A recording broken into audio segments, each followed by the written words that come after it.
მომდელი ეთერი მინდა დავიწყო სტუმრის მოწვევით, თუმცა თქვენთვის შეიძლება იყოს კარგად ცნობილი სამოქალაქო აქტივისტია, ღირსეული საქართველოს მოქალაქეა ირაკლი მილაძე და დღევანდელ ეთერში მე მინდა შევეხო ძალიან მძიმე თემას საქართველოში, იმიტომ ჩვენი მოქალაქეების ბედი ამ ხელისუფლების ხელში იმგენში და ხო დამძიმებული იყო, მაგრამ ესენი ახალ მანქანებს იგონებენ თუ როგორ გააუბედურონ ქვეყნის მოქალაქეები და როგორ გაახორონ საკუთარი ჯიბეები და ამისთვის იცით რა ევროპისკენ მიისწრაფიან რო გითხოთ და სინამდვილეში ისეთ რაღაცას ჩადიან და აკეთებენ არც ერთი ევროპული სახელმწიფოს ბნელ იდეაშიც და ბნელ აზრშიც ესეთი დანაშაული არ იქნება მაგალითად მისაღები და ცხადი. გამარჯობა ირაკლი, მოგესალმები. შემომიერთეთ თუ შეგიძლია აი მიგიღებ აი აქ გაუმარჯოს. ხო, აი აქაც შემოვიდი. სულ რამოდენიმე წამი მინდა რომ დავადასტურო შენი მიღება. კი ბატონო. აი მე მგონი მიგიღე იქაც ხო, უბრალოდ ხამე ვიდეოს ჩავთავ იქაც და ხო. მოკლედ ირაკლი რა მინდა იცი რო დავიწყოთ რაზე მინდა ლაპარაკი. ანუ შენ დღევანდელი თემით ჩვენ გავდივართ ეთერში და გავდივართ კონკრეტულად გვინდა ამ თემაზე ვილაპარაკოთ, იმიტომ რომ როგორც ჩემთვის ცნობილი გახდა, საქართველოს ხელისუფლებამ ხელი გაუხსნა უცხოეთის მოქალაქეებს საქართველოში დაჩაგრონ საქართველოს მოქალაქეები. ეს ახლა ახალი ამბავი არ არის რა, მოგეხსენება ყველამ კარგად იცის, რომ სამშობლოს ყიდიან ესენი როგორც გაუხარდებათ, სადაც გაუხარდებათ, გინდა თავისი წიაღისეულით, გინდა თავისი ისტორიით, გინდა თავისი სიმდიდრით, მაგრამ ის კონკრეტული შემთხვევა, რაზეც მინდა დღეს შენთან ერთად ვილაპარაკო, შეიძლება ბევრისთვის მაინდა-მაინც თლად ნაცნობი არ არის ის შავი ბიზნესის დეტალები და ეს არის კონკრეტულად საქართველოში კანონთან შეუსაბამო ადამიანების არსებობა და კონკურენტუნარიანი გარემოს შექმნა დასაქმებულ სექტორში ადამიანებისთვის, რომ იქნება იმათმა დაანებონ თავის საქმეს, მოწყდნენ ყველანაირ რესურსს საქართველოში და წავიდნენ და მათი ადგილი კიდე დაიმკვიდროს იმ ადამიანებმა, ვისთანაც ქართულ ოცნებას გარიგება. როგორ ხდება ეს პრაქტიკაში? აი ძალიან გთხოვ, რომ თუ შეიძლება გველაპარაკო ამ ყველაფერზე რა. მოკლედ მე პირადად 5 წელია უკვე მიტანის იმაში ვარ სერვისში, სადაც ხედავ რა მდგომარეობაა ქალაქში. ქართველები რამდენად არიან მონდომებულები ამ სფეროში დაიწყონ მუშაობა და ასევე უცხოელები. ბოლო 2 წელიწადია, რაც უცხოელების დასაქმების ტენდენცია შეინიშნება და რატო? ეხლა ამას თავიდან ბოლომდე ავხსნი. ზუსტად 2 წლის წინ მაბატი არ დატოვო საუბარი. ანუ პირდაპირ რო ვთქვა, უბრალოდ გლოვოს თანამშრომელი ხარ, ხო? ხო, გლოვოში ვმუშაობ რა. ხო, და 2 წლის წინ ვოლტში იყო ძალიან დიდი გაფიცვა, რომელმაც ძალიან დიდი მასშტაბური სახე მიიღო და დაახლოებით 9 დღე იყო ეს გაფიცვა. კომპანიამ ძალიან დიდი ზარალი მიიღო აი ამ პირობებში და ის მოთხოვნა რაც იყო, აი მაგალითად რო იცოდეს საზოგადოებამ ბევრმა არ იცის ის, რომ მაგალითად, როდესაც კურიერს იძახებენ და მიაქვთ რაღაცა გარკვეული სახის პროდუქტი, მაგ შემთხვევაში კურიერს ანაზღაურება აქვს განვლილი კილომეტრებიდან გამომდინარე. მაგალითად, ვოლტში არის ასე, ნებისმიერი შეკვეთა, რომელიც შემოსდის კურიერს, მინიმუმ არის დაწესებული საბაზისო ტარიფი 3 ლარი. და მაგის შემდეგ უკვე ემატება 50 თეთრი ყველა განვლილ კილომეტრზე. კურიერების მოთხოვნა იყო, რომ საბაზისო ტარიფი გამხდარიყო 3.5 და განვლილი კილომეტრი ყოფილიყო 70 თეთრი. რაზეც კომპანიამ თავი გაიგიჟა და ჩვენ არ შეგვიძლიაო ამის მომატებაო და შანსი არ არისო. ამის გამო უამრავი ადამიანი გაყარეს კომპანიიდან და შემდეგ სახალხო დამცველამდე მივიდა საქმე, რაც სახალხო დამცველი როგორი ყავს, ყველამ ძალიან კარგად იცის, თვითონ არის დასაცავი, არათუ ჩვენ ვართ მისგან დასაცავები და მოკლედ ამას არანაირი რეაგირება რეალურად არც მოხდა. ამის შემდეგ ეს დაბლოკილი კურიერები სხვადასხვა კომპანიებში გადავიდნენ, დაიწყეს მუშაობა, ზოგი სხვა ადამიანის აპლიკაციით მუშაობდა და ნახე რა ხდება, ტენდენცია მიდის შავკანიანების აყვანა სამსახურში, ინდოელების აყვანა სამსახურში, პაკისტანელების და ასევე მინდა შევახსენო ჩვენს მაყურებელს, რომ პაკისტანთან უვიზო მიმოსვლა დააწესა საქართველოს ხელისუფლებამ და ძალიან აღნიშნეს, რომ პაკისტანთან დამყარდა უვიზო მიმოსვლა და მე ჩავიხედე ინტერნეტში და ვნახე პაკისტანის მაცხოვრებლების რაოდენობა ზუსტად რომ თქვა არის 251 მილიონი. თან ყველამ კარგად იცის როგორი ტერორისტული სახელმწიფოა. რა კულტურული, ეკონომიკური კავშირი შეიძლება დამყარდეს პაკისტანსა და საქართველოს შორის თუ არა ის რომ არალეგალებით გაივსება ჩვენი ქვეყანა. ამას გარდა ბოლო 1 წელიწადში შეინიშნება შუა აზიიდან თურქმენების, უზბეკების, ტაჯიკების მასობრივი შემოსვლა. მე მინდა კარგად გავაგებინო ჩვენს მაყურებელს რომ არც ერთი ერის წარმომადგენლის მიმართ არ მაქვს რაღაცა სიძულვილი პირიქით მომს მე მრავალფეროვანი სამყარო, მაგრამ როდესაც 3 მილიონიან ქვეყანაში ჩამოდიან 1.5 მილიარდიანი ინდოეთიდან, 240 მილიონიანი პაკისტანიდან, 145 მილიონიანი რუსეთიდან მობილიზაციას გამოქცეული დეზერტირები საქართველოში ჩამოვიდნენ და აი ამ გაღატაკებულ, გაუბედურებულ ქვეყანაში ლუკმა პურს რო ვერ შოულობს ქართველი კაცი და იმასაც რო აღარ იღებენ ვოლტში და ეუბნებიან რომ ადგილები არ არის და შევსებულია ნებისმიერ დღეს მივიდეთ და ვანახებ ნებისმიერ ადამიანს უცხოელები როგორ გამოდიან ჩანთებით და როგორ იწყებენ მუშაობას. აი ასეთ პირობებში გვიწევს ცხოვრება და მე ამას არ ვფიქრობ რომ ეს არის მაგალითად რაღაცა ვოლტის შიდა პოლიტიკა, ეს არის სახელმწიფო პოლიტიკა და თუ გავითვალისწინებთ იმას რომ ქართული ოცნების მაღალი თანამდებობის პირია ვოლტის მთავარი მენეჯერი ვინც არის ქალბატონი არ მახსოვს სახელი და გვარი დიდათ არც არის დასამახსოვრებელი მაგისთან ადამიანები აი ეს ადამიანი პირდაპირ კავშირშია ქართულ ოცნებასთან და ტარიფებს დააკლეს ის რასაც აპროტესტებდნენ კურიერები მაგას დააკლეს უცხოელები არიან შემოსულები ძალიან დიდი რაოდენობით და 50-50-ია უკვე მათი რიცხვი რასაც გირჩი ამბობდა რომ თუ კი ჩვენს ქვეყანაში 50-50-ზე იქნება ქართველებისა და უცხოელების რაოდენობა ეს ძალიან კარგია აი ასეთი პოლიტიკა არის და მოკლედ აი ასეთ პირობებში გვიწევს ცხოვრება სადაც სოფლებში ბოდიშ გიხდი ერთი წუთი პარალელურად შეგეკითხები საზოგადოებისთვის რომ ფილტრირებული იყოს რას ვეხებით და რანაირად ვეხებით პირველ რიგში მინდა ვთქვა რომ მეც შენ იცი რომ მე ემიგრანტი ვარ და მე მულტიკულტურულ სამყაროში მომწია ცხოვრებამ და თავის გატანამ და შრომამ იცი ეს და აბსოლუტურად შენ ნათქვამს არ ვემიჯნები უბრალოდ ჩვენ რო დაგვაბრალებენ ახლა ვიღაცის სიძულვილს აი მაგას ვემიჯნები ზუსტად მაგრამ მე მინდა ესეთი კითხვა დავსვა იმ ხალხს რომელიც შენთან მუშაობს შრომის უფლება აქვს და ცხოვრების უფლება აქვს საქართველოში სამთვიანი ვიზით შემოდიან კონკრეტულად პაკისტანელები არა პაკისტანთან მე მგონი უფრო ნაკლები ის გვაქვს რა ვთქვი ტურისტული მიმოსვლა ჯერ ქართველს რა ჯანდაბა უნდა პაკისტანში რა უნდა მოინახულოს ამ ტერორისტების ქვეყანაში მერე კიდე პაკისტანელი რომ შემოვიდა ერთი თვით ფული რომ უნდა დაეხარჯა რომ უნდა დაეთვალიერებინა სამი თვე კი არა სამი თვის მერე რატო ტოვებ ან თურქმენებს რომლებიც აი მამის ტოლიკაცები მუშაობენ საკურიერო კომპანიაში ვინმე ეს ეხლა ჯერა რომ ამ ადამიანებს სამუშაო ვიზა აქვთ ქვეყანას არ გააჩნია რეალურად ამ ადამიანებისთვის დასაქმების პოლიტიკა არ არის დასაქმების რა რეალურად არ არსებობს ტურისტულად შემოსულები არიან ზოგი სხვისი აკაუნთით მუშაობს ზოგი თვითონ არის გაფორმებული და მე მიკვირს ვოლტს რანაირად აქვს აი ამ პირობებში უფლება იმისა რომ დაასაქმონ ეს ადამიანები არა ეხლა ვიცი რასაც შენ ლაპარაკობ ეს არის სისხლის სამართლის დანაშაული დავიწყოთ იქედან რომ თუნდაც საქართველოს კანონმდებლობით აუცილებელია გქონდეს ცხოვრების და მუშაობის უფლება ესეც არ არის მართლა რა არ წერია და არ იცის არა ყველაფერი კარგად იცის არსებობს საემიგრაციო პოლიცია შენ კარგად იცი და ნებისმიერი ვალდებულია განახორციელოს მაგრამ არის მეორე ვარიანტი გესმით მე გეტყვით ეხლა თქვენ ეს დაახლოებით როგორ ხდება საფრანგეთში აი ამდენი წელია ემიგრანტი ვარ და იყო თავიდან პროცესები როდესაც ადმინისტრაციულად ველოდებოდი გადაწყვეტილებას ჩემი სტატუსის შესახებ და ნამდვილად გეუბნები მით უმეტეს ევროპაში როდესაც არა გაქვს ოჯახს ისეთი შემოსავალი ყველანაირად ფიქრობ კაცი იმაზე დასაქმებაზე საფრანგეთის სახელმწიფო ემიჯნება არალეგალურ მუშაობას. იცი რისთვის რა მოტივით ემიჯნება, რომ ადამიანის უფლებები იყოს დაცული მაღალ ხარისხში. პირველ რიგში რომ მოხდეს პრევენცია, რომ აი მონობა არ იყოს საზოგადოების. მნიშვნელობა არა აქვს რასის გაწუნოების შედავას.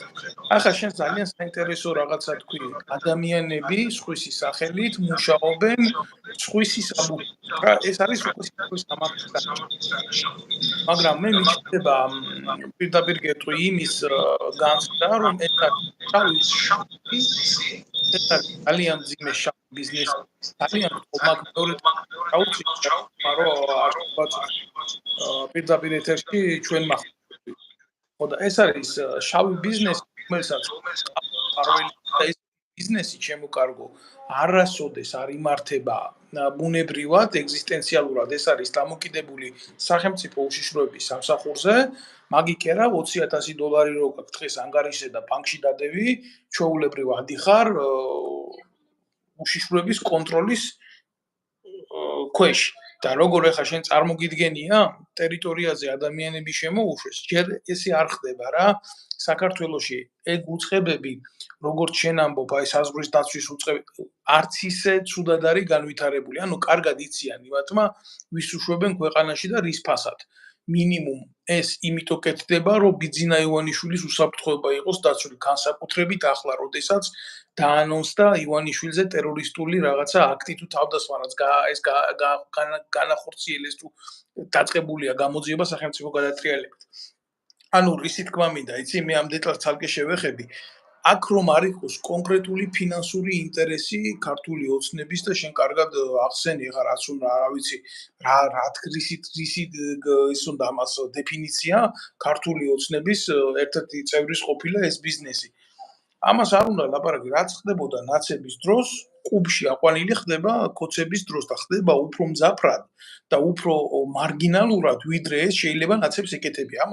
ამას გეუბნები რა, ახლა ერთი რაღაცა დარჩათ, მხოლოდ დაგირეკონ შენ და გაიძულონ იმაში ნოტარიუსში მისვლა, რომ სახლი გადააფორმო რომელიმე კოცის სახელზე. თორა მეტი აღარაფერი აღარ დარჩა ამ რეჟიმს და იმგვანოს იმ რეჟიმს. ძალიან დიდი გული მტკივა. მე მაგალითად ხო აი ევროპაში მაცხოვრებელი ადამიანი ვარ. არასოდეს გამიბედია, როდესაც გავეცანი აქ კანონს მიღმა რამე მეკეთებია ამ სახელმწიფოში. იმიტომ კი არა რომ თქვათ და მე ამას ვერ შევძლებდი, იმიტომ რომ ეს სახელმწიფო მე ყველაფერს მაძლევდა იმისთვის, რომ კანონი არ დამერღვია. და განვითარებულ სახელმწიფოსა და განუვითარებელ სახელმწიფოს შორის ყოველთვის არის ესეთი დიდი დისბალანსი. როგორ შემოუშვი ადამიანი სახელმწიფოში, პასუხისმგებელიც კი არავინ არ არის იმაზე, ვინ არის, უშიშროების სამსახურებმა არ შეისწავლა ეს ადამიანი ვინ არის, დაერყვა მას ქვეყანაში ყოფნის დრო და შენ უფლებას აძლევ ისეთ პატარა მონაკვეთში, რომელიც ოკუპირებულია ორი მიმართულებით, ყავდეს არალეგალური პერსონები და რას ხარშავ შენ სახელმწიფოში უშიშროების სამინისტროს ვეკითხები. მე ძალიან სერიოზულად მაწუხებს ეს ამბავი, იმიტომ ნებისმიერი სამსახური არ მნიშვნელობა არ აქვს ამას, იქნება პაკისტანი, ინდუეთი, რუსეთი, კიდევ ერთხელ ვიმეორებ, არ აქვს მნიშვნელობა. დაზვერვის სამსახურები მხოლოდ და ესეთი საჯარო ინფორმაციის შეკრებით და შენახვით არ არიან დაკავებულები. მათი პირდაპირი ამოცანა არის საჭიროების შემთხვევაში მოაწყოს დესტრუქცია. თუ რა თქმა უნდა, ამის ინტერესები იქნება და ჩვენ ახლა საუბარი გვაქვს ისეთ სახელმწიფოებზე, რომელიც შუააზიური მიმართულების კი არა, იმენა აზიური სახელმწიფოებია და შენ კარგად აღნიშნე რა, ტერორიზმის აქტივობა იმ ქვეყნებში არის ძალიან სერიოზულად დეფინიცირებული. და მსოფლიო უსაფრთხოებას, გლობალურ უსაფრთხოებას ვერ გაურკვევია ხანდახან იქედან წამოსული ტოლვილები ვინ იყვნენ, რა იყვნენ, როგორები იყვნენ. ნებისმიერ შემთხვევაში ევროპაში რო ესეთი ხალხი ხდება, დეტალურად ხდება ამ პიროვნებების შესწავლა და ფარდის უკან ვინ მუშაობს ამ ხალხზე და ვინ აგებს პასუხს მათ უსაფრთხოებაზე, შენ არ დაგავიწყდეს ეს ევროპა არ არის 3 მილიონიანი ქალაქებია აქ მარტო და ჩვენ 3 მილიონიანი მოსახლეობა ვართ. კიდევ ერთხელ მინდა დავსვა უშიშროების სამინისტროში ესეთი შეკითხვები, ვინ ფარველობს ამ ბიზნესს, შავ ბიზნესს. ეს არის შავი ფული. ეს არ არის ვიღაცა მარტო გლოუს დირექტორის ჯიბეში წასული ფული, ის ფული არის გატეხილი ფული და ეს ფული ხმარდება, რა თქმა უნდა, არჩევნებს, ხმარდება ნარკოტიკების ბიზნესს და ასე შემდეგ და ასე შემდეგ. ირაკლი გთხოვ აუწიე ხმა შენი ხმა არ მესმის. შენი ხმა არ მესმის. იმაზე არ არის მეთქი, გლოვოზე არ არის საუბარი. ეს არის ვოლტზე, რომელმაც მიიღო ესეთი გადაწყვეტილება, რომ დაასაქმოს მეტი უცხოელი და რას ემსახურება, რომ ბოდიშვიხდია გლოვო ვოლტი მე შემეშალა შეიძლება ამერია, იმიტომ რომ მე როგორც ვიცი ერთი ფირმები არიან, რომლებიც ოპერირებენ ამ ბიზნესში, ხო? ვოლტზე არა. გლოვო არის ესპანური კომპანია, ვოლტი არის შვედური თუ ფინური და ვოლტმა ეს ყველაფერი გააკეთა, იმიტომ რომ დასაჯა კურიერები და დააწყებინა უცხოელებს მუშაობა და საპრევენციო ზომები მიიღო, რომ თუ კი მომავალში ვინმე გადაწყვეტს გაფიცვას, აგერ 50% უცხოელები ყავს უკვე და რეზერვშიც ძალიან ბევრი ყავს ჩაყენებული, რომ შენ თუ გაიფიცე, იმას დააწყებინებს მუშაობას. ეგ ერთი, მეორე ის, რომ თვითონ თურქმენმა თქვა, ვიღაც დამსაქმებელი ყავთ, რომელიც ძალიან არის ვიღაცასთან ეტყობა დაახლოებული პირი, რომელმაც კარგად იცის რა უნდა აკეთოს, მანქანით მოყავს ეს ადამიანები, გოგოებს ყოველდღე ვხედავ, რომლებიც ფეხით მოსიარულე კურიერები არიან, თურქმენი გოგოები, რომლებიც მანქანებით მოყავთ ვაკეში, ჩამოსხავს სხვადასხვა ლოკაციაზე და ისინი მუშაობენ. ჩვეულებრივი ტრაფიკინგის მსხვერპლიც არიან ეს ადამიანები.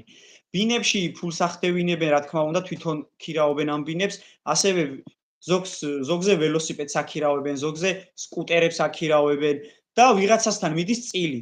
აი ვინც კურირებს ამათ ჩამოყვანას, მათ დაბინავებას, თუნდაც ამ აკაუნტების გაკეთებას, პირდაპირ ესენი ესე ვერ მიდიან ვოლტში და ვერ ხდება მათი დასაქმება. ანუ შუამავალი ყავთ და შუამავლები ყავთ როგორც თურქმენები, ისე ქართველები. აი რო დადგება ადამიანი, მაგალითად სააკაძის ძეგლთან საბურთალოზე ჭაბუკიანის ქუჩაზე, სადაც ყველაზე მეტი საშაურმი არის, აი მანდ არის მათი შეკრების ერთგვარი ადგილი. ასევე ვაკეში, არაყიშვილის ქუჩასთან. თუ ვინმე საინტერესებს, მე ვიტყუები, იქნება და მართლა ვიტყუები, შეგიძლიათ მიხვიდეთ და ნახოთ თუ რა ხდება აი ამ ხრივ და ერთი რაღაც მინდა კიდე რო ვთქვა რა. არიან ადამიანები, რომლებიც საუბრობენ ლიბერალური შეხედულებებიდან გამომდინარე, ასევე ლიბერტარიანული, რომ ეს არის ჩვეულებრივი ეკონომიკური სქემა, თუ არ გინდა წადი და სხვაგან იმუშავე და უბრალოდ ბაზარი დაარეგულირებს. და ასევე საუბრობენ იმაზე, რომ თითქოს ეს არის შოვინიზმი და ქსენოფობია, რომ აი სხვა ადამიანები როგორ უნდა მუშაობდნენ საქართველოში და ამის ბევრი ქართველია უცხოეთში. მოდი, ესე შევხედოთ ამ საკითხს. ქართველები მიდიან ძალიან მაღალ განვითარებად ქვეყნებში. ესენია ისრაელი, ამერიკა, იტალია, საბერძნეთი, გერმანია, ესპანეთი. იმ ქვეყნებში, სადაც ადგილობრივი ადამიანები, ისინი მოქალაქეები, გერმანელები, მაგალითად, ამერიკელები, არასდროს არ იმუშავებენ გამოძახების კომპანიაში, მიტანის სერვისში, არ იმუშავებენ ტაქსისტ და მათ სჭირდებათ ქართველები, როგორც შავი მუშა ხელი. მშენებლობაზე ამერიკელი საერთოდ არ იმუშავებს, ფეხებზე ყიდია. შესაბამისად, ჩვენი იქ მუშაობა მათთვის სასიცოცხლოდ მნიშვნელოვანია. მათი ეკონომიკური წარმატება ჩვენნაირი მესამე დონის ქვეყნებიდან ჩასული ადამიანების ხრებზე გადადის. ხო და ეხლა საქართველოში ამ გაჭირვებულ ქვეყანაში, სადაც სოფლებში განუვითარებლობაა, სადაც ბავშვი აღარ დარჩა და თოფიანი კაცი აღარ დარჩა. მოხუცები არიან მარტო და გელი რომ მოვიდეს, რავი, კასპში მაგალითად სოფელ ნამისყანაში კაცი შეჭამა მგელმა, იმიტომ რომ არავინ არ იყო გარშემო. ნოსტეში სააკაძის სოფელია, გადაჭედილი სოფელი იყო ეს, ძალიან მჭიდროდ დასახლებული და დღეს ძალიან ცოტა ადამიანი ცხოვრობს, ალბათ იმისა, რაც მანამდე იყო 20%. სახლებს ადევს ბოქლომები. მამაკაცები პოლონეთში ტაქსაობენ, ქალები იტალიაში და საბერძნეთში მომლელებად მუშაობენ და მოხუცების ამარა გახდა ჩვენი სოფლები და კიდე ვინც ვერ მიდის ქვეყანაში და უკვე ჩემოდანზე ზის, ეგენის თბილისში არიან ჩამოსულები და ამის ფონზე, როდესაც ჩემს ქვეყანაში ქართველი იჩაგრება სოციალურად, ეკონომიკურად, ეროვნების მხრივ, რავი, ყველანაირად ოკუპაცია გვჭამს. აი ბოლო-ბოლო, კაი, ყველაფერი გავიგე. რუსებს რაც ჩემი ფეხები უნდათ საქართველოში, რომლებიც არიან დეზერტირები, გამოიქცნენ პუტინს, იქ არ ებრძოლებიან და ჩემს ქვეყანაში თითქოს აქციებზე მოდიან და აქედან ებრძვიან. საერთოდ არ მჭირდება, მე არც თანამებრძოლაში მჭირდება ეგ ადამიანები. მით უმეტეს არ მჭირდება სამსახურში, სადაც მეცილებიან მე და კონკურენციას ვერ უწევ. იმიტომ რომ თურქმენი რო ჩამოვიდა საქართველოში სამუშაოდ და ინდოელი წარმოიდგინე როგორ უჭირს რომ საქართველოში ჩამოვიდა. ის სამლარიან შეკვეთებს ისე დაატარებს როგორც არაფერი და არ მიღირს მე სამლარიან შეკვეთის ტარება და რატო არ მიღირს იცი? მესმის. მოდი რა იცი შენ ძალიან ისეთ თემას შეეხე რა, აი 70 თეთრი კილომეტრზე. მოდი რა, აი ძალიან უხეშად, ეხლა მე ამ წუთას კურსისთვის არ ჩამიხედვია, მაგრამ ნუ 1.5-ზე მაინც იქნება, ხო, ევრო ყველაზე მცირე რო ავიღოთ, ხო? ანუ 70 ცენტი, 70 თეთრი რამდენი ცენტი გამოვა დაახლოებით. დაახლოებით. 33. ასა 30 ცენტი. 30 ცენტის ცენტზე არის ლაპარაკი და 30 ცენტზე ლაპარაკობენ და ქართულ ოცნებას მინდა ვიმართო რა, შრომის უფლებებზე არის ლაპარაკი. ტაქსმა რო გაგიყვანოს სადგურიდან ნებისმიერ ლოკაციაზე, ხო? შეიძლება საფრანგეთში ისე გადაიხადო 70-100 евро ვითომ არაფერი რა. და დამიჯერე რა, შეიძლება ეს მანძილი საერთოდ არ იყოს 5 კილომეტრს ზევით. აი, ამას ქვია შრომის უფლებები. და ეს უნდა აკონტროლოს სახალხო დამცველი. მე ვიცი ახლა რა კატეგორიაა სახალხო დამცველი, ალეკო ელისაშვილის თანაპარტიელი, რომელთანაც ალეკო ელისაშვილმა პირველად ის გააკეთა, რომ მისი დიშვილი მიიყვანა და დაასაქმა. ყველა მიცის ეს სანამდე ჩვენ არ ჩავერთეთ აქედან მის კრიტიკაში, სანამდე მე და თქვენ შორის არაერთხელ გახდა ეს კრიტიკის ობიექტი, მანამდე არ დააწერია განცხადება და არ წამოიყვანა იმ სახალხო დამცველის ოფისიდან. ჩვენ საზოგადოებამ ნახა რა, ყველა ვინ როგორ აზროვნებს სახელმწიფოებრივად, მაგრამ აი ეს იოსელიანი, თქვენ იცით თუ არა, მე ეს ნამდვილად არ მომეხსენება, მაგრამ ცხეთაში არის ესეთი სოფელი მისაქციელში.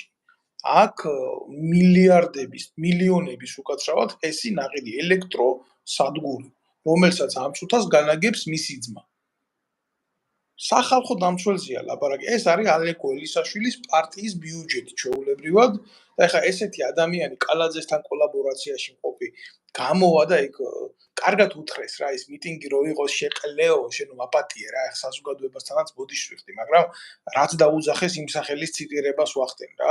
შენი ხალხი რო ამ სიტყვებით მოგმართავს, რა განცდა უნდა გქონდეს, იქ ჩავიდა და ვითომ დიდი ის იყო რა ქვია ლუციუს კორნელიუს სციპიონი აქ ხელი აწია და მე აქა ვარ თქვენს გვერდით და ესეთი სიტყვა დაუბრუნეს საზოგადოებამ მაგას და ეხა უბრალოდ რა არის იცი ინსტიტუციონალური რღვევა არის როდესაც აი შენ ეხა ესეთ რაღაცებს ასახელებ რა მაგათ აყავთ პრესსამსახური პრესსამსახურის ვალდებულებაში შედის ნებისმიერი პრესსამსახურის ვალდებულებაში შედის აუცილებლად შეამოწმოს ყველა ფაქტი, რაც ეხება მის სამსახურის პროფილს, იქნება ეს ციხეები, იქნება ეს სამსახურში შრომითი უფლებები, იქნება ნებისმიერი შემთხვევა და უნდა დაინტერესდეს კონკრეტული განყოფილება და აიყვანოს. ამაში იღებს ის ხელს, ამიტომ აქვს მას სახელმწიფო ლეგიტიმაცია თუ არა, იმიტომ კი არა ალეკო ელისაშვილის პარტიელი როა კაცო.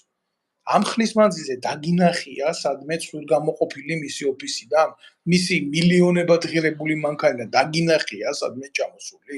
აი დამთავრდება ახლა ეს ეთერი და ახლა მინდა იცოდეს ყველა, ვინც მიყურებს, ვინც მისმენს, კიდე ერთხელ ვიტყვი ქართულ ოცნებას, ვინც ებრძვის ჩემთვის მაგალითად ვერ ვიტყვი რომ ყველა მისაღებია, მაგრამ მე ვცდილობ რომ ხელი ასეთ ადამიანებს არ შეუშალო. მაგრამ კიდე ერთხელ ვიტყვი რა ადამიანები, დამპლები, რომ ქართულ ოცნებაზე უარესად, რომლებისთვისაც იდეა კი არა, ფულია მთავარი. ტიპი, რომელიც ხაზარაძესთან გაერთიანდა ბიჭო. ხაზარაძესთან გაერთიანდა ელისაშვილი, რომელიც დედას აგინებდა პირდაპირ ეთერში. და ასეთ ხალხს გვაიძულებენ მერე კომპიუტერებით მივცეთ ხმა იმაში რა ქვია, მომავალ არჩევნებზე. ვერ უყურებ, მე აი სერიოზულად გეუბნები, ქართველი ერი დგას სერიოზული დილემის წინაშე ირაკლი რა. გინდა კომპიუტერით დათვალე, გინდა იმითი დათვალე, რა ქვია, ხელისანაბეჭდით დათვალე, რაც გინდა ის გააკეთე, საზოგადოებას არა აქვს არჩევნის გაკეთების საშუალება არ მისცეს, ბიჭო. ესენი ვინ არიან? ესენი რაჯიშები არიან ამის დედავად. აბა მიდი ერთი პარტია შექმენი და დაიწყე პოლიტიკურ ბრძოლაში ჩაბმა, რა მოგივა? თუ არ მოხვდები ციხეში, აბა მიდი. ოლიმპიო რა ვიცი ხა იცი რა არის მე ჩემი ემოციები მაქვს და ამ ემოციებს გადმოვცემ იმიტომ ჩემთვის ყველაფერი ნათელია მთელი ამ ხნის მანძილზე რა მოდის ადამიანებს ვინც ხმას იღებს იცი რამოდენიმე ეტაპი არსებობს ადამიანების განადგურების მათთვის რა. ქართული ოცნებისთვის ხდები მიუღებელი პირველ რიგში, იმიტომ რომ შეიძლება გაგაჩნდეს თავისუფალი აზრი, უკვე არ ახარ სასურველი ადამიანი. ქართული ოცნებისთვის ხდები მიუღებელი თუ შენ სამოქალაქო აქტივობაში ხარ, ეს არის ნომერი შკალა 2 და მესამე შკალა არის თუ შენ პარტიის გაკეთებას ცდილობ და ხალხის მობილიზაციას, შენ ახარ მათი დაუძინებელი მტერი, რომელიც უნდა მოგსპო. გეუბნები არ გაპატიებენ. ესაა მესამე შკალა.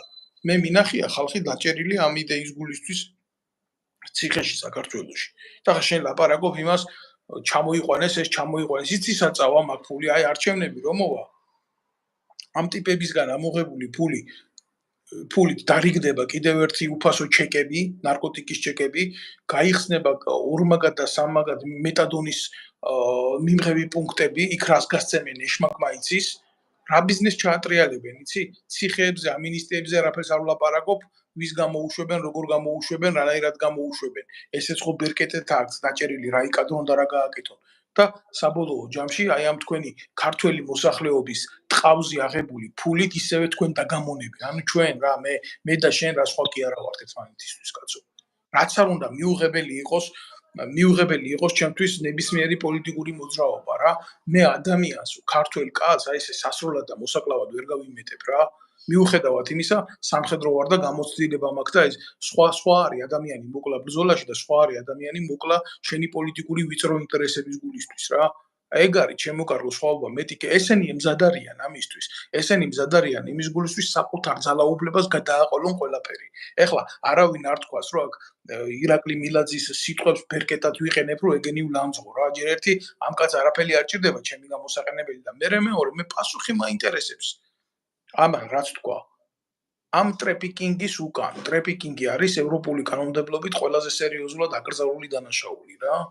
ვინ დგას ამ სქემის უკან ვეკითხები სახელმწიფო უშიშროებას და სად მიდის ის ფული და რამდენია 52 მილიარდი ლარი ირეცხება ბიძინა ივანიშვილის მიერ. ეს დათვლილი აქვს უკვე პროფესიონალთა ჯგუფს. და რამდენი მილიონი ლარი ირეცხება ამ საქმეში. გააგრძელი ირაკლი.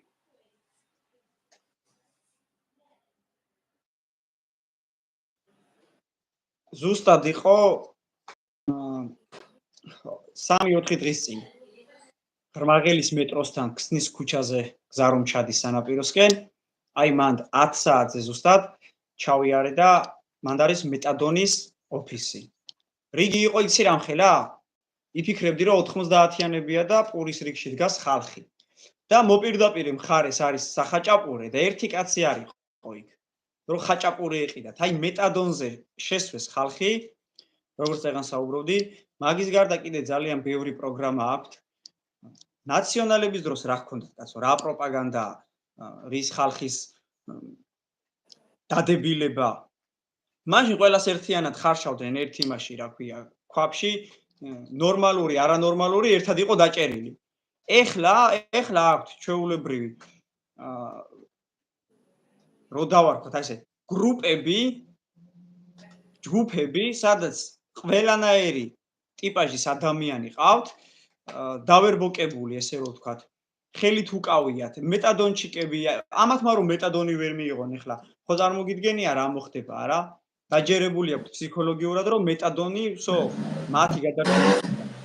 ალკე ნარკომანები, რომლებსაც წამალი რო შემოდის ქვეყანაში რა, ვინმეს გონია რომ საზღვარზე წამალი ისე შემოდის, რომ მართლა არიციან და ვიღაცას შემოაქვს ბარი გას, თვითონ შემოაქვს და თვითონ ანაწილებენ მერე იმ ადამიანებზე, რომლებიც უკვე ჩვენი ერის განადგურებას უნდებიან. მაგის გარდა კიდე თამაშზე დამოკიდებული ადამიანები. გამოხვალ კაზინოდან და პირდაპირ ლომბარდია. ვისია ეს ლომბარდი? ლომბარდის გვერდზე მიკროსაფინანსო ორგანიზაცია, ცოტას თუ გაიული ბანკია. მერე კიდე ყველა კორპუსის ძირში აფთიაქებია, ფსიქოტროპულები. ხალხი, ვისაც იმის ტრაკი არ აქვს, რომ ვენაში წამალი გაუშვას, ფსიქოტროპულ წამლებზე ზის. და იმებით კაიფობენ და რავი, პატრონი აღარ ყავთ მაგ ადამიანებს. ხალხი გალოთებულია. ვისაც მართლა შრომა შეუძლია და აზროვნება აქვს, ისინი საზღვარგარეთ არიან წასულები, იმიტომ რომ ვერ უძლებენ ამ ყველაფერს. და აგერ არჩევნებს ველოდებით. და ეს არჩევნები გადაწყვეტს იმას, მე აქ დავრჩები თუ საზღვარგარეთსა. როგორ უნდა განვითარდი აქ, როდესაც ხედავ ქართველზე მეტი ჩემს სამსახურში უცხოელია და ამას პოლიტიკური სარჩული აქვს, იმიტომ რომ მე თუ ვერ განვითარდი და კონკურენცია ვერ გავუწიე ამ ადამიანებს, ავდგები და წავალ ქვეყნიდან და უფრო ადვილად მართავს ივანიშვილის რეჟიმი ამ ქვეყანას. აი ეს არის ქართული რეალობა, სადაც ყოველდღიურად ადამიანები იჩაგრებიან. და მე ვიღაც სულელი ხმობა და ოდის გიხდი ისო რა სიტყვა არ დატოვო რა. ყველას მინდა მოუწოდო, ვინც უყურებს ამ ლაივს ეხლა, ვინც მოგვიანებით უყურებს, ბევრი მწერენ, რომ ჩამრთეო და ყველას დიდი პატივისცემით, მაგრამ დღეს არის ეს პერსონალური თემა და ამ თემას უნდა მიყვე ამომწურავად. ეხლა ჩვენ გვიყურებს სახელმწიფო უშიშროების სამსახური, დეტალურად ვიცი რომ გვიყურებს. დღის უпростоრად გამთენიამდე უკვე პატაკით ექნება მოხსენებული ეს საუბარი ზემდგომს, რას ვლაპარაკობთ ჩვენ მაგაზე. და მათ ბიზნესებს რო ვეხებით, ზუსტად მაგითო თუ არა, იმიტომ კი არა რომ მე და შენ ვლაპარაკობთ. და კიდე ერთხელ ვიმეორებ ამას, მე არ მაქვს იმის საშუალება და არც სურვილი არ მაქვს ავდგე და აი ამ ყველაფერში როგორც ნაცები და კოცები იხდიან პროპაგანდის მეშვეობით ფულს აღწელებენ, ეგრე გავაკეთო. ერთადერთი ეს არის ყველას მოვალეობა, ეს სიმართლე გააზიაროს რა და მოასმენიოს ყველას. ჩემი თხოვნა არის ჯერ მოიწონეთ, შემდეგ გააზიარეთ და გამოიწერეთ ჩვენი არხები. ჩემი თხოვნა არის ეს მეც მე არაფერს არ გთხოვთ, რა თქმა უნდა, ვინც უყურებს ამ სიმართლეს თუ არა, ვინც ბრმა არის და ვისაც არ შეუძლია აღიქვას ეს რეალობა, დაიჯეროს და იცხოვროს ხან იმედის და ხან მთავარის და ხან რუსთავიორის იდეაში რა. ამ ხალხს რეალურად ხო არც ყველაზე დამწუხარო რა არის, არც ერთ იდეას არ წარმოადგენენ ეგენი რა. მაშოვია ფული, ამ ხალხს ქვია ეს მეტი არაფერი რა ჩემოწმო. ეხლა რა არის იცი? ლაპარაკობ შენ და გისმენ და ჯანსაღი კაცი ხარ, ყველაზე მეტად გული რაზე მტკივა, იცი? აი იმაზეც დავხუჭავ თვალს, რომ იქ ავი შავი ყველგან ხდება პატარ-პატარა, მაგრამ აი ახლა ამბობ ახალგაზრდა კაცი, ახალ დაოჯახებული ადამიანი ხარ საქართველოში, ხო? რომელსაც სახელმწიფო უნდა ეხმარებოდეს იმისთვის, რომ ცხოვრებაში მომავალი კონდეს მის ტერიტორიაზე, გააღვიოს ცხოვრება და არ დაიკარგოს ეს გენი და არ დაიკარგოს ეს სისხლი და მის მაგივრად სხვა არ მოვიდეს და არ დაესახლოს რა. აი ესეთი შეგრძნება სახელმწიფოს უნდა კონდეს თავის ტაქტიკაში და სტრატეგიაში. არც ტაქტიკა, არც სტრატეგია, არაფერი ამ ხალხს არ გააჩნია და შენაირი ადამიანი ამბობს, მეც უნდა ავდგე და უნდა წავიდე, ამაზეა დამოკიდებული ჩემი ყოფნა არ ყოფნის ბედის სამშობლოში. ჩემთვის ეს არის ტყვია გულში. პირდაპირ გეტყვი, რუს ხო 2008-ში ასეთი მწარე ტყვია ჩვენთვის არ უსროლია რა. ოღონ ამას მართლა გეუბნები. გულახდილად გეუბნები. ნებისმიერი მოწინააღმდეგის ტყვია, რომელიც მხოლოდ და მხოლოდ ფიზიოლოგიურად კლავს, ის არის მეტი არაფერი, რომ ფიზიოლოგიურად კლავს. ესენი კლავენ კულტურულად, მორალურად, გენეტიკურად და იდეურად. ამაზე დიდი გამანადგურებელი მომენტი რაც შეიძლება მე დამენახა ვიღაცა ერთმა კოცმა მითხრა რა ადრე მაგ საქართველოში რო ვიყავი რომ შენო ჩვენი ლანძღვაო კარგად გამოგდისო ბიჭო ესე იგი რა არის ძმაო აი არ ვიცი რა ვერაფერს ვერ გეტყვი მე შემიძლია ერთი რაღაცა ვთქვა ამგენსაც კარგად გამოდით სამშობლოს ღალატი თუ შეიძლება რამეს ამას კარგად გამოსვლა უწოდო რა ოღონ მართლა გეუბნები რა მე არ მეგულება სადმე დედამიწის სუგზე ასეთი შეგნებული და შეუგნებელი მოღალატეები რომელიც დღეს ქართულ ოცნებაში ზიან რა წამოვედი საფრანგეთში იძულებული გამხადეს რა და სამწუხაროდ გულახდილად გეტყვი ახლა მაკრო ვიყავი ესეთი წარმოდგენა არ მქონდა მე დემოკრატიულ სისტემაზე კი ვიცოდი ეს რა იყო როგორ იყო რანაირად იყო მაგრამ არ დავიჩენებ ირაკლი რა არ დავიჩენებ ახლა მაგ ნაციონალური მოძრაობის ვირიშვილები რო ყვირიან ჩვენ დემოკრატია გვინდა ჩვენ ეს გვინდა ჩვენ ის გვინდა ასე გვინდა ისე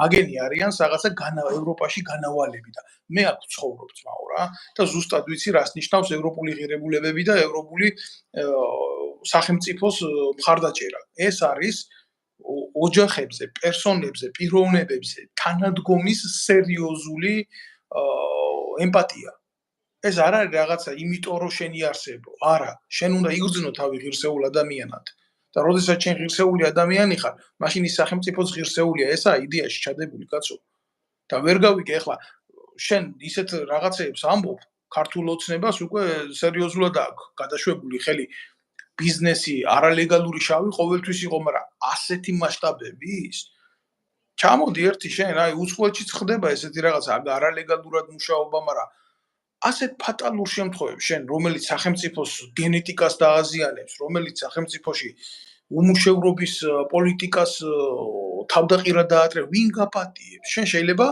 მოგცენ იმის საშუალება, რომ მისი მოქალაქე არ დასაქმდეს იმ საქმეზე, რომელიც მისთვის მიუღებელია.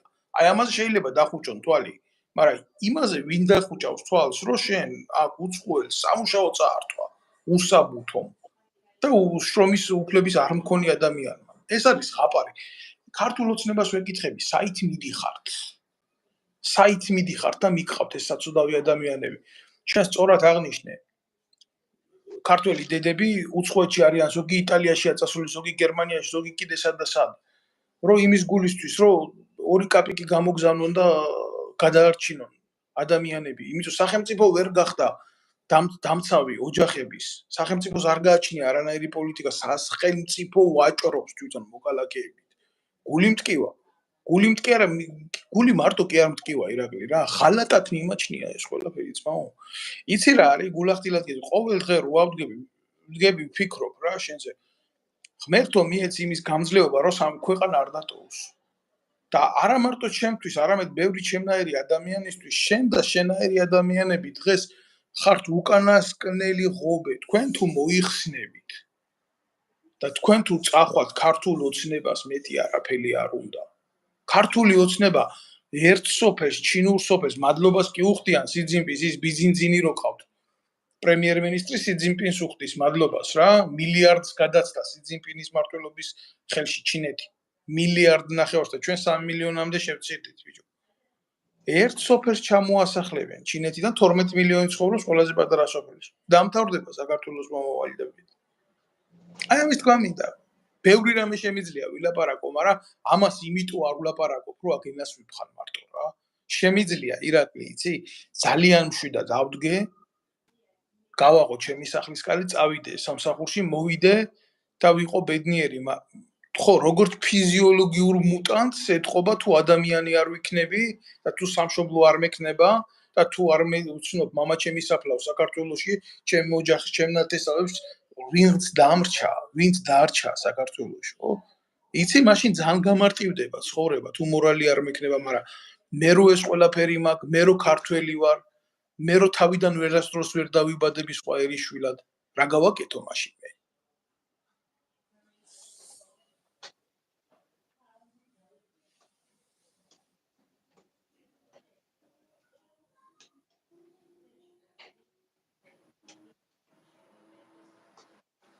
ისმის ხო? ისმის უბრალოდ რაღაცნაირ უხერხული დუმილი ჩამოწვა და ისმის რა ყველა ემიგრანტი ამას არა, ჩემთან გაჭედა და გუშინ სხვათა შორის თბილისში გამოჩნდა ბანერები ქართული ოცნების საპროპაგანდო მასალა, სადაც უწერიათ, რომ ღირსებით ევროპისკენ და აი ქართული ოცნების ამომრჩეველი თუ გიყურებს, მაგათ მიუმართავ, რომელი ღირსებით მიდიხართ ევროპისკენ. ჯერ ევროპაზე საუბრობთ, რომ მარტო გარყვნილებაა და იქიდან, რავი, მარტო LGBT მარშები და ეგენი მოდის აქეთ აღმოსავლეთისკენ. მაგას რომ თავი დავანებოთ, რომელი ღირსება გაგაჩნიათ თქვენ და თქვენს პარტიას, რომელსაც მურუსიძე ყავს სამუდამოდ გამხდარი მოსამართლედ და მაგასთან ერთად ჩინჩალაძე. ეგის მურუსიძე და ჩინჩალაძე არიან, რომლებაც გირგვლიანი მეორედ მოკლეს და დედამის კიდევ სიცოცხლე მოუსწრაფეს. აი ეგ მოსამართლეები არიან და თქვენმა პატივცემულმა მეცენატმა, ხალხზე მზრუნველმა არქიფო სეთურმა ბიძინიშვილმა სამუდამო მოსამართლეებად განამწესა. ეგ ერთი. მეორე კიდე შევარდნაძის დროიდან დღემდე მოყოლებული ზონდერ ჯგუფების ხელმძღვანელი რომ არის ხარება ხარაზიშვილი. მაგაზე რა სიტყვით, კონსტიტუციას ავით რომ გადმოყვა აქეთ. რა, აუცილებელი იყო მაგისთან ნაძირლების ხელისუფლებაში გადმობარება? რას არ ქონდა ბიძინა ივანიშვილის სია შემდგარი, ვინ შეიძლებოდა გადმოებირებინა და იმისთვის ეკეთებინა ისევი საქმე დაევალებინა და ისინიც კარგად შეასრულებდნენ, როგორც ამას წინა ხელისუფლების პირობებში აკეთებდნენ. მე შემიძლია კონკრეტულად კასპის საკრებულოს მაგალითზე ვისაუბრო და ასევე კასპის მერიაზე. კასპის დღევანდელი მერი არის 2006 წელს დაჭერილი კასპელებისთვის ფულის მოპარვის გამო. მაშინაც კასპის პირველი პირი იყო. და დღეს მაგის მხარდამჭერები მე მიწოდებენ ნაციონალი ხარო, რომელიც 2012 წელს მაგისთანა ნაბიჭრებს ვებრძოდი კასპში და პირველი ახალგაზრდა ვიყავი, რომელიც ქართულ ოცნებაში შევედი.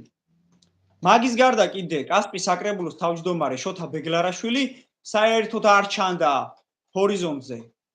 სად იყო 2012 წელს იმალებოდნენ და ელოდებოდნენ ვინ მოვიდოდა ხელისუფლებაში, რომ ტრაქში შეტენოდნენ. მაგას გარდა კიდე სიის პირველი ნომრიდან ბოლომდე მოყოლებული ისეთი ადამიანები არიან, რომლებიც მიშას გამო ხალხს ქუჩაში სცემდნენ და მათზე ძალადობდნენ. ცოცხით ვინც მემუქრებოდა 2012 წელს კასპის მაშინდელი კასპის პოლიციის უფროსი, დღეს ქართული ოცნების კოორდინატორია და კასპში მისცეს დრაბილკები, ცემენტის ქარხანა და მოკლედ ყველაფერს აკეთებენ და კასპელების ჯანმრთელობას პობენ. და ეკოლოგიური მდგომარეობა რა დღეშია და ონკოლოგიური დაავადებების მხრივ კიდე კასპელებს რა სჭირთ, ეს ცალკე სასაუბრო თემაა. აი ასეთ პირობებში, რომელ ღირსებაზე საუბრობთ? კალაძე, რომელიც 2007 წლის მოვლენების მერე 2008 წელს რომ არჩევნები ჩატარდა ვადამდელი, მიხეილ სააკაშვილის რომ დაძდევდა გოშია ძაღლივით, გადაცემიდან გადაცემაში და 7 ნოემბერი ახალი მომხდარი რომ იყო, ჟვანია რომ მანამდე მოკლული თუ გარდაცვლილი რომ იყო და ასევე გირგვლიანი რომ იყო ახალი ნაწამები და მიხეილ სააკაშვილის რომ ასაფორთებდა საპრეზიდენტო და საპარლამენტო არჩევნებში. დღეს ეგ ადამიანი სხვებს უწოდებს ნაციონალებს და კოლექტიური ნაცები ხართო. ახალი ტერმინი გამოიგონეს და მესიჯ ბოქსი ასეთი რომ ასე უნდა გაამარგინარონ ჩემნაირი ადამიანები რა. ან ივანიშვილი რომ 2012 წელს ამბობდა რომ ჩვენ თანაცხოვრება ერთად უნდა მოგვეხდინა LGBT საზოგადოებასთან და ქართველი ხალხი ამას ნელ-ნელა შეეჩვეოდა და ისინი ჩვეულებრივი ადამიანები იყვნენ. და დღეს რომ თითქოს LGBT ადამიანებს დაუპირისპირდნენ პროპაგანდის გამო რომ აკეთებენ ამასაც. ამას ვერ ხედავთ? თუ იმას ვერ ხედავთ, ირაკლი კობახიძე რომ ამბობდა და მე ჩემს TikTok გვერდზე მიდევს. ეროვნული ცნობიერება რა არისო, მე არ მესმისო და ჩემთვის გაუგებარი არისო და ეკაბესელია, აი ეკაბესელიას კი განცვიფრებულია, რეებს ლაპარაკობს ეს იდიოტიო. ისე უყურებს. და ეს ადამიანები გვესაუბრებიან, რომ თურმე ევროპაში მიდიან ღირსებით. ღირსება არ გაგაჩნიათ და არც სურვილი გაქვთ რომ ევროპაში წახვიდეთ. ევროპაში წასვლა არ ნიშნავს იმას, რომ მაინც და მაინც მათ კულტურაზე და მათ წესჩვეულებაზე უნდა აი ლეკლი მე გითხარი შენ ეგენი არიან ევროპაში განავალები. დამიჯერე რა. ძალიან კარგი სიტყვა დავარქვი და სამწუხაროდ ჩემი სამშობლო, ჩემს სამშობლოს არ გავს. მე 90-იანი წლები მახსოვს გაგანია ომის პერიოდი, მაშინ ბავშვი ვიყავი, მაგრამ დეტალები მახსოვს და მახსოვს ვერ ვირან მე თვითონ გავხდი ომის მონაწილე კაცო 2008-ში და მეტნაკლებად ჩემს ასაკში რაღაცა ვნახე რა. ეგრეც არ დღეს საქართველო არის ბიძინალანდია. ეს არ არის საქართველო. ეს არის ბიძინალანდია. ზუსტად გეუბნები ამას რა. დღეს ხალხი არის ისეთ კრიზისულ ზღვარზე მისული, როგორც 2012 წელს სააკაშვილის ან იქნებოდა ცვლილება, ან იქნებოდა ქართველი ხალხი, ან იქნებოდა მაგინა. აი დღესაც ანალოგიური სიტუაცია დგას რა. რაც შეეხება იმ დეტალს შენ ახსენე ხარება ის პირი ვიცი მე რა, იმიტომ რომ თავის დროზე შესწავლილი მაქვს მე ამ ყველა საქმე მაგათი რა. აქ რო ვიყავი და გულახდილად გეტყვი მე მაგასთან არანაირი პრეტენზია არ მაქვს და აგიხსნი რატო. აქ თუ ვინმესთან შეიძლება გქონდეს პრეტენზია, ხოლო შეიძლება გქონდეს პოლიტიკურ ხელმძღვანელობასთან რა. ის იტყვის მე ესეთი ვარ, ცოდვილი ვარ, კრიმინალი ვარ, ჩემი დავალებები იყო და ჩემი ამოცანა იყო ხალხის მოკლა, ცემა და საკუთარ ხალხზე რთმევა. თუ მე ცუდი ვიყავი, კაცო, ყველა მთავრობამ რატომ მიმიღო და ჩამიხუტა გულში. ესე იგი, მე კი არა ვარ ცუდი, ესე იგი ისა ცუდი, ვინც მე ხელფას მიხდის და ვინ არის ცუდი? ნაცები იყო, ასეთ ხალხს ქირაობდნენ, დაძლებდნენ ხელფას და კოცები არიან და ამათ გადმოიბალეს. ამიტომ მე გულახდილად გეტყვი, მაგ ხალხზე გული ჩვენ არ უნდა დაგვწყდეს. ისინი მის საქმეს აკეთებენ და არსებობს ამ სამყაროში ბალანსი და დისბალანსი, არსებობს შავი და თეთრი მხარე.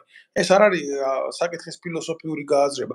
იმ კაც რომ მეადგე რას გეტყვის, იცი მე სამხედრო მოსამსახურებას უმკიდია რომელი ხელისუფლება მოვა იმ სათავეში. მე სამხედრო ვარ და უნდა ვემსახურო ჩემ ქვეყანას. აი ამას გეტყვის რა.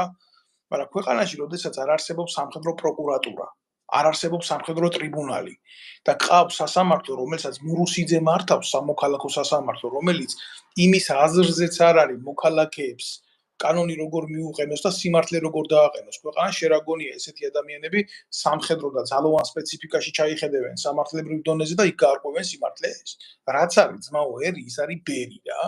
და რაც არის რეალურად გეუბნები ჯარი და პოლიციური უწყებები, ხო? ზუსტად ის ამოძახილი არის, რაცაა საზოგადოება. საზოგადოება კიდე ჩვენთან არ არის, ეგ არის ხროვა, ბრბო.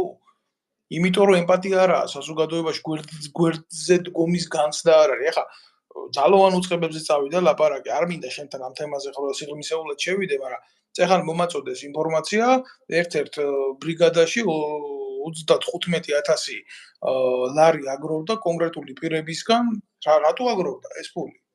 ვის აქვს იმის უფლება, რომ შეერაღებული ძალების დაკეტილ ქვედანაყოფში პირადი შემადგენლობიდან ფული ამოიღოს? ან საწავიდა ეს ფული, შემიძლია დავსვა ეს შეკითხვა უშიშრობას მინდა ვკითხო.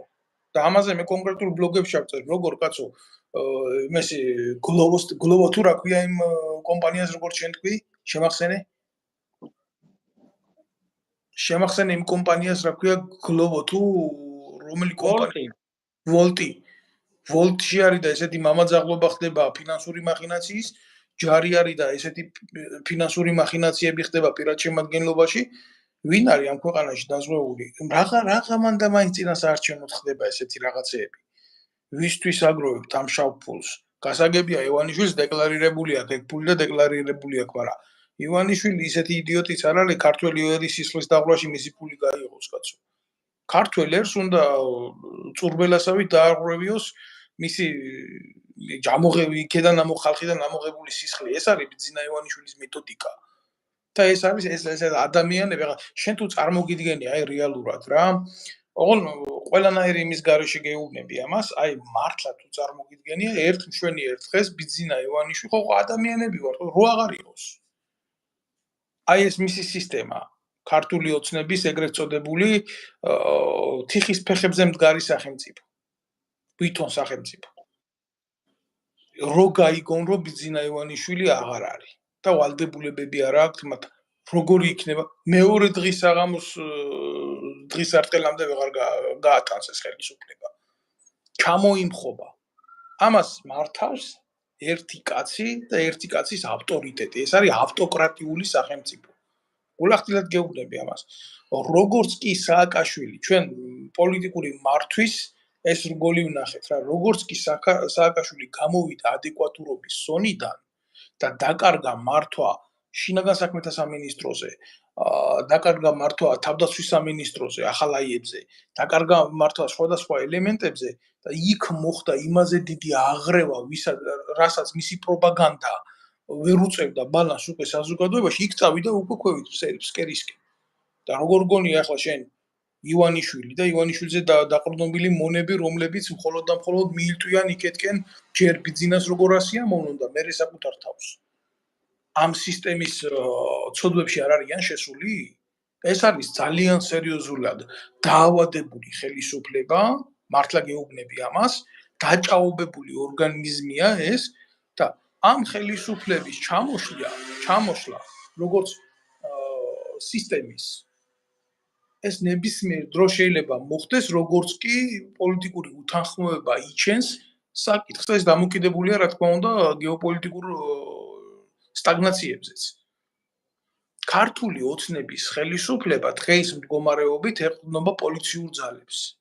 ქართული ოცნების ხელისუფლება არ არის სახელმწიფო და არ არის ცენტრალური ხელისუფლება, რომელიც ჯარზე აკეთებს გათვლას. და ჩვენ შეიძლება აღმოვჩნდეთ წინასაარჩევნო ძალიან დიდი პრობლემის წინ ესეთი არჩევნები, როგორი ფაქსიმილეც არ უნდა გააკეთონ კომპიუტერებით მიცემა ხმის თუ ას. ჩვენი არჩევნები შეიძლება არ ცნოს არც ერთმა დემოკრატიულმა ქვეყანამ. იმიტომ რომ არჩევნების გაყალბება არ არის მარტო იმაზე მიხვიდე პუნქტზე მიხვიდე და იქ რაღაცა მოხაზო. არჩევნების გაყალბება იწყება საზოგადოების ცნობიერებაზე ზეწოლით. ჩვენ ვართ საზოგადოება, რომლებიც კარტოფილებში ირჩევს პრეზიდენტს და წითელ ლობიოში. მიდი აგერ გადი ახლა ქუჩაში და შეეკითხე ნებისმიერ ფრანგს. არჩევნები იყო ამას წინათ და გეთქვა აქ ნებისმიერი ფრანგისთვის, რომ ისა რა ქვია კარტოფილში და წითელ ლობიოში გააკეთე არჩევანიო. არც დაჭირდებოდა არავინ ისე მოგიწყობდა რევოლუციას რა. სად მივდივარ ძმაო? ქართველმა კაცმა არ იცის არჩევნები რა არის. ქართველი კაცისთვის არჩევნები არის ასოცირებული დღე იმისი, რომ მე მართლობაში მოვა იქ ის ტიპი, ვინც მას ერთჯერად დახმარებას მიცემს და მაინც კაია. აი ესე ვართ რა. გამოიწვია არარსებულმა სახელმწიფო აზროვნებამ, სადაც ადამიანები იყურებიან არა ხვალინდელ დღეზე, არამედ დღევანდელ დღეზე. დღეს რა ჭამონ, როგორ გაიძღონ მუცელი. ადამიანები, რომლებიც არიან გაღატაკებულები, ფიქრობენ არა მთლიანი ქვეყნის გადარჩენაზე, არამედ იმაზე ხვალისთვის რა ჭამოს. და საკუთარ შვილებს რა მიუტანოს სახლში. და ასევე ფიქრობს, აი დღეს კი აქვს რაღაცა კაცო, ხმელიპური, მაგრამ ესეც რომ დაკარგოს, ცვლილებების შიში აქვს ამ ადამიანებს. და 12 წელიწადია, როგორც ჯორჯ ორუელის შესანიშნავ ნაწარმოებშია ცხოველების ფერმაში, რომ ჩვენ თუ გადაგვირჩევთ ღორებს, მისტერ ჯონსი მოვა, აი ასე აშინებს ბიძინა ივანიშვილი ქართულ ხალხს, რომ ჩვენ თუ წავალთ, მიშა მოვა და ასე გიზამთ და ისე გიზამთ. მიშას დროს ძალიან კარგად გვახსოვს ის, რომ აქციები, მრავალათასიანი აქციები იმართებოდა. სამოქალაქო საზოგადოება ძალიან მაღალ დონეზე და რეალურად საზოგადოებრივი აზრი ბევრ რამეს ნიშნავდა. მე ძალიან კარგად მახსოვს ისიც, რომ მიშა სადაც მივიდოდა რესტორანში მიუვარდებოდნენ მელორ ვაჩნაძე, დაჩი ცაგურია, კიდე სხვა სამოქალაქო აქტივისტები და ჭამას არ აცდიდნენ. მე არ მინახავს მიშას დროს ვინმე აი ეგრე რესტორანთან ეცემათ, მაგრამ მე კარგად ვნახე ირაკლი კობახიძის პრემიერ-მინისტრობის პირობებში თესეუს პირველ კორპუსთან ჩემს ტოლ ბიჭებს და გოგოებს, როგორც ცემეს მაგისმა ზონდერებმა. კარგად ვნახე ნიკო მანაგაძის ცემა, სადაც ორივე მოძალადის სახე ჩანს და დღემდე არ არის გამოძიებული მათი ეს ქმედება. მე დამხვდნენ მაგალითად უნივერსიტეტთან და რომ არ მქონოდა მე წიწაკის სპრეი, ალბათ მეც ქაცარავაზე მეტად მცემდნენ. დათო ქაცარავა ისე ცემეს აქციაზე, რომ რავი, მე რო ეგრე მომხვედრო და დარწმუნებული ვარ, ვერ გავუძლებდი და მოვკვდებოდი. ამათ საერთოდ არ აქვს. რა, ბოდიშ საუბრო, იმაზე რომ მიწედრო ეს ხდებოდა რაღაცეები. ბოდიშ გიხდი რა, ქაცარავა ჩემთვის აი თავიდან ბოლომდე მიუღებელი ადამიანი რა. პირდაპირ ვამბობ, ამას ვაცხადებ, ყველგან მithქვია, მაგრამ თუ ჩვენ ვლაპარაკობთ სახელმწიფოებრივი აზროვნებით, როგორ შეიძლება ადამიანი თუნდაც ჩემთვის მიუღებელი იყოს, თუნდაც დამნაშავე იყოს. ასე ცემო, როგორც დათო ქაცარავა ცემეს ამის დეტავადირ. ფაქტიურად რა უქნეს იცი ადამიანს დაასახიჭრეს. კიდე ერთხელ ვამბობ, პოლიტიკური აზროვნებით განსხვავება, მე მაგალითად ხელისუფლებაში რო უყოფილიყავი, შეიძლება იმ მოქმედებებისთვის, რასაც ქაცარავა, არა იმიტომ კი არა, მე ვაშკაცი ვარ, გმირი ვარ და უნდა მივიდი აქ და რაღაცა უნდა გავაპროტო, მაგიტო არა, დესტრუქციას აქვს სხვადასხვა ფორმები და მაგაში ნუ რავი შემედავება, მაგრამ ბიჭო, ადამიანი ცემეს, გადააგვარეს და მე სასამართლოზე მიიყვანეს იმ კონკრეტულ საქმეზე. და კიდე აქეთ დააჯარიმეს რა. და ამხელა საზოგადოებრივი ინტერესი ტრიალებს, იმიტომ რომ საზოგადოებას გულახდილად გეტყვი რა, ის კი არ აწუხებს, რომ მარტო ქაცარავა ცემეს. ხვალდაზე შეიძლება თვითონაც ცემო. ნებისმიერი. მე ქაცავა რა ვარ, როს ცემეს, მიუხედავად იმისა, რომ ქაცარავა ჩემთვის თავიდან ბოლომდე მიუღებელი პერსონა იყო, გამოვედი და ვთქვი, რომ და დაუგმე, რომ ეს მიუღებელია. მაგრამ შენ ერთი რაღაცას არ დაგავიწყდეს რა. რამდენად მიუღებელი ვარ მე ნაციონალური მოძრაობისთვის, სისხლის მიერად ვერ მიტანს ეს ხალხი რა. მე რომ ცემეს, ამათ გაუხარდა ყველას. ქაცარავასაც რო იცოდე რა, იფიქრეს, რომ რა კაია, ეხლა ეს ცემეს და აგერ ჩვენ მოედანი დაგვრჩა.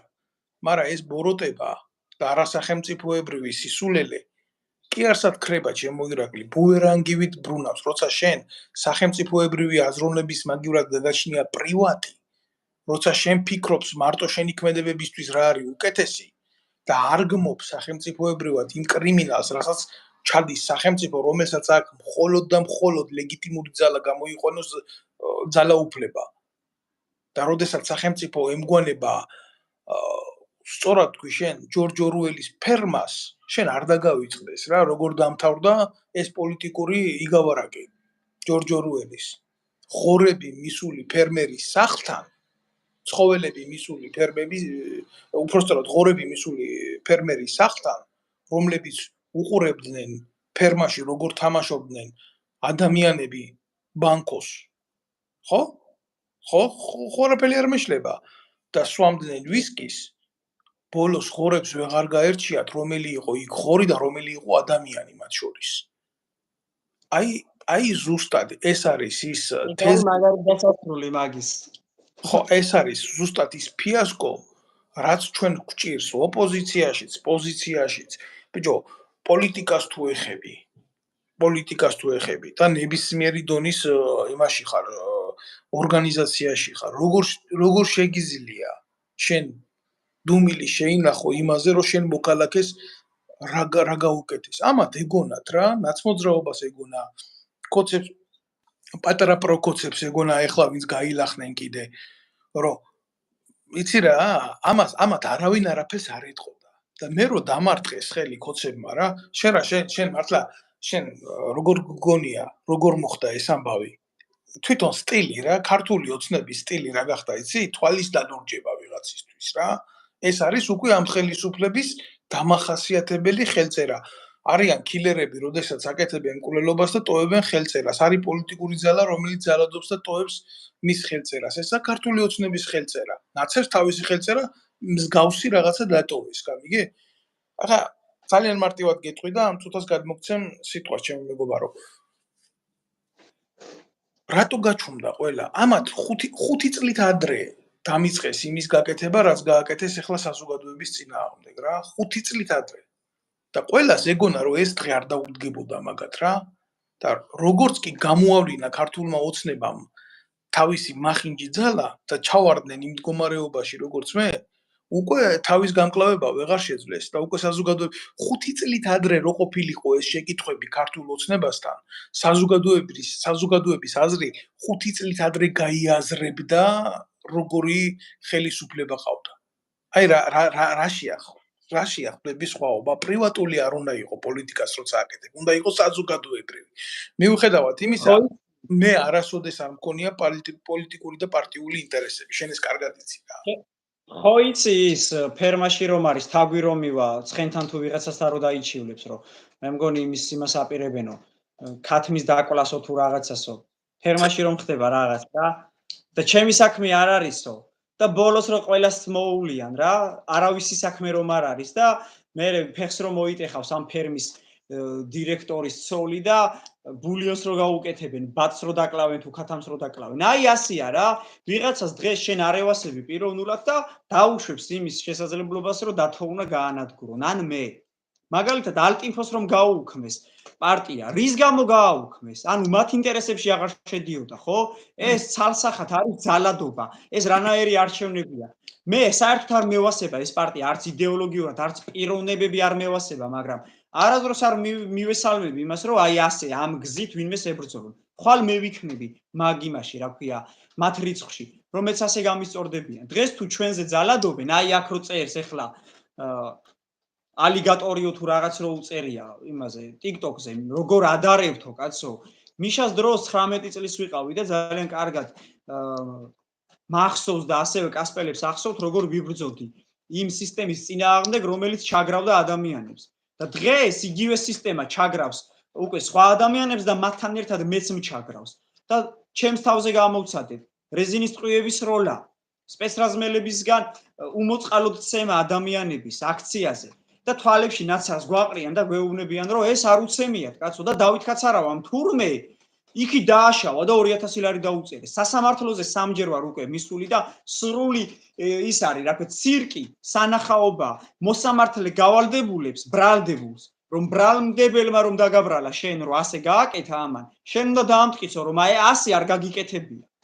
რა სისულელია ჯერ რომელ სასამართლოზე და პროკურატურაზე ლაპარაკობენ რომ თავისუფალია. მე რატო უნდა დავამტკიცო ჩემი უდანაშაულობა, როცა სხვა მაბრალებს რომ ამან ეს გააკეთა. მან უნდა დაამტკიცოს ნებისმიერ ევროპულ და ამერიკულ სასამართლოში ასია. საქართველოში პოლიციელი იტყვის რომ ამან შემაგინა და ზუსტად მაგ დროს უფუჭდებათ ეს კამერები, კაცო, სამხრე კამერები. ზოგს უვარდება დავლა, ზოგს უფუჭდება, ზოგს დაავიწყდა. ხო უნდა მიხვდეთ თქვენ კაი ადამიანებო რომ ჩვეულებრივი მასკარადია. და იმაზე მელაპარაკებით, რომ თურმე ძალადობა მიშას დროს ხდებოდა, დღეს არ ხდება. ნათია ბაჩალეიშვილი რომ დაიკარგა ტყეში და მკვდარი იპოვეს. იპოვეს კი არა, ვერ იპოვეს კაცო, საერთოდ ეს გოგო, ხო ვერ იპოვეს. თუ მანქანაში მკვდარი იყო. მანქანაში ხო, ეგ ერთი 2008 წლის ომის დროინდელი სპეცრაზმელები კოდორის ხეობაში სპეცოპერაციის დროს ისინი ზოგს შტეფცელი აუფეთქდა, ზოგს მანქანა დაეჯახა ქუჩაში და 8 კაციდან თუ რაღაცა უკვე ნახევარზე მეტი მკვდარია და საეჭვო ვითარებაში გარდაიცვალა. კაცი მოდიოდა კასპში, კასპი თბილისის მარშრუტკაში გავიცანი, რომელსაც ვუყვები, რომ მეთქი ხელისუფლება როგორც კი მოვიდა, ქართული ოცნება, როდესაც მოვიდა ხელისუფლებაში რუსულ მხარეს გადასცეს ქართველი ჯარისკაცების სიები და კაცს გაეცინა და ამოიღო ტელეფონი და სკრინშოტით მაჩვენა თავისი სახელი და გვარი, რომელიც იყო 2008 წლის დროს მონაწილე იმ ომის და ასევე იყო სპეცრაზმელი. თავისი სახელი და გვარი მაჩვენა როგორ არის მათ ბაზაში. აი ესე გადასცეს იმას რა ქვია. ჩვეულებრივი მოღალატეები, კოლაბორაციონისტები გვიზის მთავრობაში და მელაპარაკება აქ ვიღაცა იმაზე, რომ მაშინ რო ხდებოდა, დღეს ასე არ ხდება. ხო, სადარბაზოსთან რომ მოვდიოდი და ხალხი რო ხდებოდა და შიშით ამოვდიოდი და შიშით გავდიოდი და მე ღამე საერთოდ არ დავდიოდი. თურმე ეგეც ის ყოფილა. მოტოციკლებზე რო ტროსებს გვიჭრიდნენ და გვიზიანებდნენ ტექნიკას, ეგეც ტყუილი ყოფილა. რა ვიცი, აი თქვენ შეადარეთ ახლა მაშინ რა ხდებოდა და როგორ ხდებოდა. იმიტომ შევცვალეთ ის მოძალადე რეჟიმი, რომ აღარ გვინდოდა ეგეთი და რა მივიღეთ, უარესი მივიღეთ. და კასპში მაგალითად საკრებულოს ხდომაზე საკრებულოს თავმჯდომარის მოადგილემ ხელი დამარტყა, ფიზიკურად იძალადეს და ასევე კიდე საკრებულოს აპარატის იმა რა ქვია, ხელმძღვანელმა, რომლებსაც ბრალი წაუყენა პროკურატურამ, გორის პროკურატურამ და 5000 ლარიანი გირაოთი გამოვიდნენ. ნუ რავი, ახლა ჩემზე კარგად გამოსულა, ახლა კარგად გამოსულა. თქვენი ოპტიმისტი დედაც მოუტყან რა. სადიზდები. არა, რა სამბობენ იცი? აი, იცი რა არის? კი ოცნება არ არის კარგი მეგანა ეგენი მომწონს, მაგრამ აბა ვინ უნდა მოვიდეს კოალიციურ მართლობაზეც არაფერის მიშას დროსაც ასე ამბობდნენ, რომ აი მიშა რო გაუშვათ ვინ უნდა მოვიდეს და რა ვიცი მართლა ჩვენი ყოფისა და ჩვენი ქვეყნის დედაცვალი ირაკლი ბიზნესზე ადიგაზე უკეთესი არავინ არ არის რა. ერთ ცნობილ ფრაზას შევახსენებ მაგ მოტივაციის ავტორს. შეუცვლელი არავინ არ აქვს, არ არსებობს. ეს არის მათი საყვარელი ფრაზა. როცა ადამიანებს აუბედურებდნენ, შეუცვლელი არავინ არ არსებობს. მიფიქრონ ამაზე რა. და ახლა რაც შეეხება ყველაზე მეტად ალბათ ყველაზე მძიმე საკითხი რაც არის ყველაზე მძიმე ტატამელი დედაშენია, ტატამელი. არ მესმის. არა, იქ ვიღაცამ დააკომენტარა რა, ტატამელია ეს ახალგაზრდაო, ტატამელი შენახარ ბიჭო. ტატამელი დედამისია. ხო და რა მინდა იცი რომ თქვა, აი ყველაზე მეტად მტკივა. კასპი არის ის ადგილი, როქში დათო კასპი არის ის რაიონი, სადაც გიორგი სააკაძე, გიორგი მაზნიაშვილი, დავით გურამიშვილი, მიხეილ ივანე ჯავახიშვილი, სოფელი ხოვლიდან, აი ესეთი ადამიანები ცხოვრობდნენ და ტატამელი, აი შენ სადაც ცხოვრობ. მაიმას არ ვაკადრებ, უბრალოდ შენი ოჯახია ტატამი თორე. შენ შეიძლება, რავი, გურიაში, აჭარაში, სამეგრელოში ცხოვრობ და ჩვენს კუთხეებს და ქალაქებს შეურაცხყოფას ვერ მივაყენებ, არც მაქვს ამის უფლება და შენაირ უზრდელებს კიდე ყოფნით იმდენი უფლება, რომ კასპზე ეგილაპარაკონ, შიდა ქართლის გულზე, სადაც ბევრი რამე წყდებოდა. აი ვიცი, მე ხა შენზე კარგ პასუხს მაგნა ბიჭვას ვერ დაუბრუნებ და რისი თქმა მინდა, იცი? არ შეიძლება ყველაფრის კარიკატურულ მდგომარეობამდე მიყვანა. კარიკატურული მდგომარეობა რა, იცი? აი, როდესაც პროპაგანდა ამუშავებს თემას რა. ვიღაცას ტატამას უძახის, ვიღაცას იმას უძახის, რა ქვია, ეკაყუშიტაშვილს უძახის. ნამდვილად გეუბნები და განაუყურებ ასეთ რაღაცებს. იცით რატო სწავლობ? სწავლობ, ქვეყნის უსაფრთხოებას უნდა სწავლა რა. და როდესაც ვაკეთებ მონიტორინგს ღია წყაროების მიხედვით რა ხდება, როგორ ხდება რა. ესე იგი, თავარი არის რა, იცი? აკეთონ რაც უნდათ. საზოგადოებას არ მისცენ შავი პურიცკი და სანახაობა და ხან ტატამი ანახონ, ხან ყუშიტაშვილის ტრაკი ანახონ, ხან ვიღაცა გაწირონში დარგოლიდან და გახდეს საჩვენებელი სცენა როგორც ავონაროლა დაწვეს ისე. აი, დაახლოებით როგორი მომენტია, იცი? უნიჭო სანახაობების მაყურებელი გახდა ქართული საზოგადოება. ჩამოშტი რატო იცი? რატო გახდა უნიჭოს? მეტი მოთხოვნა რა აქვს და კმაყოფილდება ამ უბედურებით რა, ამ სიცრუით. ძალიან მარტივ რაღაცას გეტყვი ახლა შენ თქვი რომ აი ძალოვანი უწყებებიდან გული გამოხატე, უწყვეტა გამოხატე რომ ესეთი რაღაცა ხდება, გადმოიბარებენ, გადაიბარებენ. ქართული ოცნების ყრილობას ხო უყურე რო გააკეთეს რა იყო რა. მე ბოლომდე გითხრა არ მიყურებია, მაგრამ როგორც კი ერთ პატარა ფრაგმენტ შევხედე თვალი და შევხედე ყველაზე მეტად რა მეთქინა იცი? აფილირება საზოგადოებისთვის საყვარელი ადამიანების, სპორტსმენების ქართული ოცნებისთვის მნიშვნელობა არ აქვს, მაგალითად შენ საყვარელი სპორტსმენი ხარ თუ ცნობადი მეტრაკი. თავარია შენ იყო პერსონა შენ სოციუმში, რომელიც გამოადგება პარტიას რა. ქართულ ოცნებას არ გააჩნია იდეა, ქართულ ოცნებას არ გააჩნია ღირსება, ქართულ ოცნებას არ გააჩნია პოსტულატი იმისთვის, რომ რაღაცა დონეზე ნიშაზე დადგეს, გამიგე? ძალიან მარტივ რაღაცას გეტყვი. მე ამას წინად კრიტიკული პოსტი დავდევი და ლაშა ტალახაძე მართლა იცი რა არის წარმატებებს უსურვებ ლაშას საქართველოს სახელით და გამიხარდება აი ქვის კემპირი მიქნია თუ ერთი ჩვენ სამშობლოს ვინმე ასახელებს ბიჭო ამაზე დიდი სიკეთე რა იქნება და ამაზე დიდი წარმატება რა იქნება მაგრამ როდესაც წარმატებული სპორტსმენი ხდები ქართული ოცნების რიგითი მხარდამჭერი იმიტომ კი არა რომ პოლიტიკური აზრი გაგაჩნია, არამედ იმიტომ რომ დღეს პარტიამ ეს შემოგტავაზა, რომ შენ გქონდეს ხოდი გახსნილი. ეგაა გულისადგენი რა. ნებისმიერ სპორტსმენს არა აქვს ვალდებულება მივიდეს და ამათ პოლიტიკურ ტრაპეზში მონაწილეობა მიიღოს. მაგრამ ეს გახადეს აბეზალოკა. და კაცი რომელიც იძახის რომ მორწმუნეა, იძახის რომ ესეთი ტალახაძეზე ვამბობ აღმოჩნდა ამ ყრილობაზე ცნობილი მეტრაკის გვერდით, ალიკო ბერგერის გვერდით.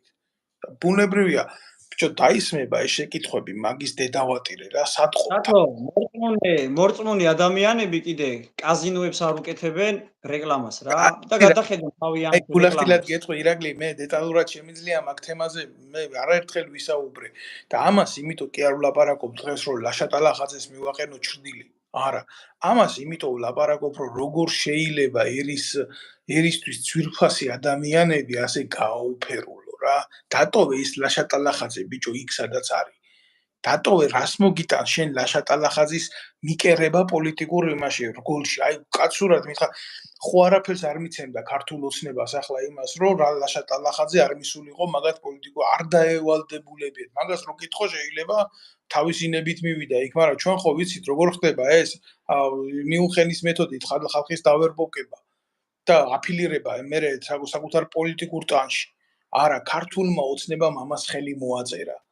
ქართულმა ოცნებამ ეს იკადრა და რაქნა იცი იქ ბევრი გახწნილი ადამიანი იყო რა და დარწმუნებული ვარ რომ ლაშა ტალახაძე ყველაზე სუფთა ადამიანი იყო უბრალოდ თავისი სიბრიყვით მოუვიდა ეს და იცი კიდე რითი მოუვიდა მე გავაკრიტიკე რატო იცი როდესაც ადამიანი შეიძლება გახდეს სოფლიო ჩემპიონი როდესაც იცი შენი დისციპლინა როდესაც იცი სპორტული გეგმის მიხედვით როგორ მიხვდეს სიმაღლეზე უნდა იყო მაშინ პასუხისმგებლობა იმ ადამიანების მიმართ ვინც 200 ლარი მიცა პენსიონერებს გამიგე და 10000 ლარი თვითონ დაინიშნა პარლამენტში და ვიცი რომ ეს დამტკივნეულია როცა მე მისი მიმართულებით ვლაპარაკობ მაგრამ როცა ამას ვლაპარაკობ ეს არ ეხება მარტო ტალახაძეს რა იცი რა უდგათ მთელი რიგი უდგათ არ ვიცი ახლა შენ წაგიკითხია თუ არ წაგიკითხია ჯორჯ ორველის პოლიტიკური საგა ესეთი ბესტსელერი რა 1984 საგა მომაწოდე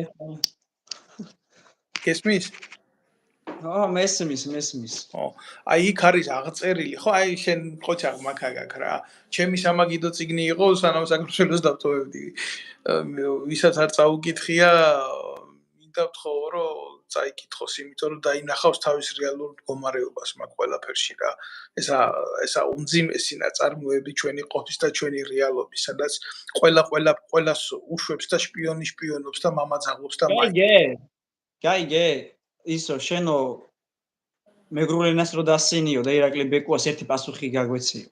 ვინ წერს ამას? ზურაბი ვიღაც რა ვიცი. ზურაბი. ესეც სეპარატისტი იქნება იმათი გუნდი. ხო, აი, თუნდაც კარგი, მე ახლა არ ვაპირებდი ამ ეთერში მაგაზე საუბარს, მაგრამ მინდა პირველ რიგში მინდა დიდი სიყვარული გამოვხატო იმ კუთხის მიმართ, რომელიც ყოველთვის იდგა საქართველოს გვერდით, იდგა განსაკუთრებულად და წარმოადგენს საქართველოს განსაკუთრებულად. მაგრამ ადამიანები, რომლებიც ასე იმალებიან ზურაბის, ჯუჯუჯუჯუ, მუჭუჭუჭუჭუს გვერდზე, ტელევიზია მუტუს გვერდზე, მე გავარკვევ მარტვილის ტელევიზია ყოფილა მუტუ. ხო. და კიდე ესეთი ქოლგის ქვეშ იმალებიან, რომელიც ითხოვენ სამეგრელოს დამოუკიდებლობის აქტს, სახელმწიფოებრიობის აღდგენას, ადამიანები, რომლებიც ამბობენ, რომ თითქოს სეპარატიზმი მაინდამაინც დიდი ცოდვა არ არის და დასაშვებიც კი ახანდახან, ადამიანები, რომლებიც ქართველებს უძახიან ოკუპანტებს, შეურაცხყოფას გაყენებთ კი არა, თქვენი დედა შევეცი. თქვენი დებილი დედა მოტყა, რაც საქართველოსდან წამოვედი, მის მერე ამოიღეთ, ხმა თუ არა დაწყებული უშიშროების სამინისტროდან დამთავრებული ნებისმიერ უმაღლეს ჩინოვნიკამდე დედას მოუტყნავდი, თუ თქვენს ადგილს არ მიგიჩენდათ საქართველოში რო ვიყო ამ წუთას. და ვისმენ ბიჭო ამათ იდიოტობას, სეპარატისტულ მიმართულებას და თურმე ევროპული ღირებულებების დაცვა ყოფილა ეს ყველაფერი.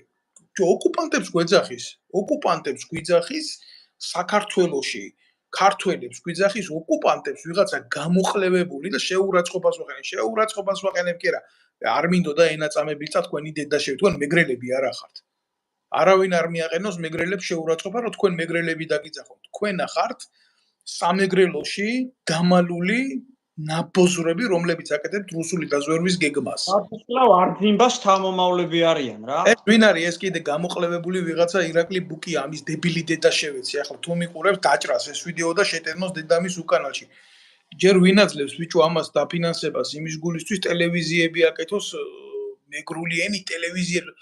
ახლა ვიტყვი ერთ სათქმეს რა სანამდე ამ თემაზე გავაგრძელებდე ლაპარაკს რა. მეგრული და სვანური ენა არის დამოუკიდებელი ენები, ნამდვილად ენები არის ესენი.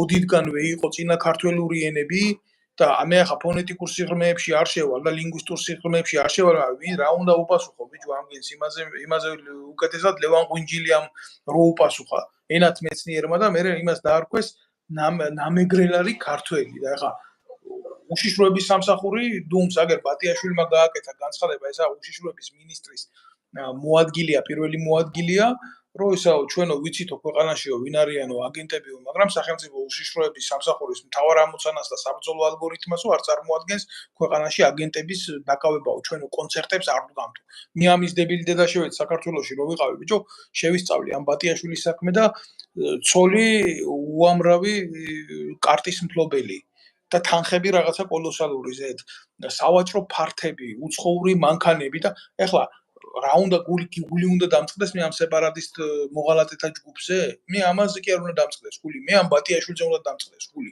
მე ამ იმუშიშროების მინისტრზე უნდა დამწყდეს გული მე იმ ივანიშვილზე უნდა დამწყდეს გული რომელიც ამ ყველაფერს არ უკეთებს ელემენტარული იმას რა ქვია მონიტორინგს ამას გავცემ ერთი კიდე პასუხს რა ვლადიმიროვიჩიო შენი დედა მოუტყან პუტინ ხუილო ფაქრაშა შენი დედა შევეცი მე შენ რუსეთში არ მოტყანეს ტვინი ბიჭო ჯერ რუსეთის დროშებით გაავს ეს იცი რა არის ირაკლი გულახდილად გეტყვი ახლა მე რუსების წინააღმდეგ ოფში ყოფილი ვარ ჩემი ქვეყნის დასაცავად რა გულახდილად გეტყვი აი რასაც მაგალითად პირდაპირ გეტყვი მე ახლა ეს კატეგორია ვინ აქ რას ტროლავს აზიარა ვარ მაგრამ საჯაროა და იყოს რა დღეს საქართველოში უსაფრთხოების მიმართულებით რაც ხდება რუსეთის თემის ხელის დახვევით ეს თემაც გაბუქებულია მინდა ვთქვა პირდაპირ გეუბნები რა ამას გეუბნები პირდაპირ იმიტომ რომ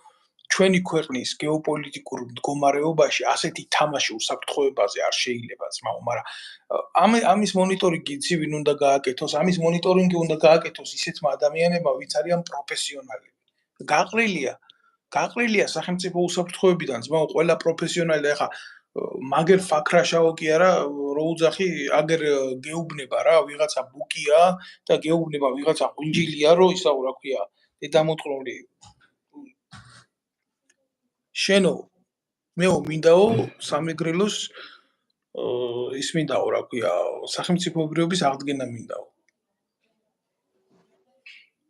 რას ეუბნები პასუხს ვერცემ სახელმწიფოებრივად, სამართლებრივად ასეთ ადამიანებს შეხედეო ევროპაში რა ხდებაო, მულტიკულტურული ღირებულებების დაცვა მიდისო, ერთი ჩადი ბასკეთში, ესპანეთში და ნახე ბასკებს რას უშვებიან იმის გულისთვის, რომ სახელმწიფოებრიობის აღდგენა უნდათ.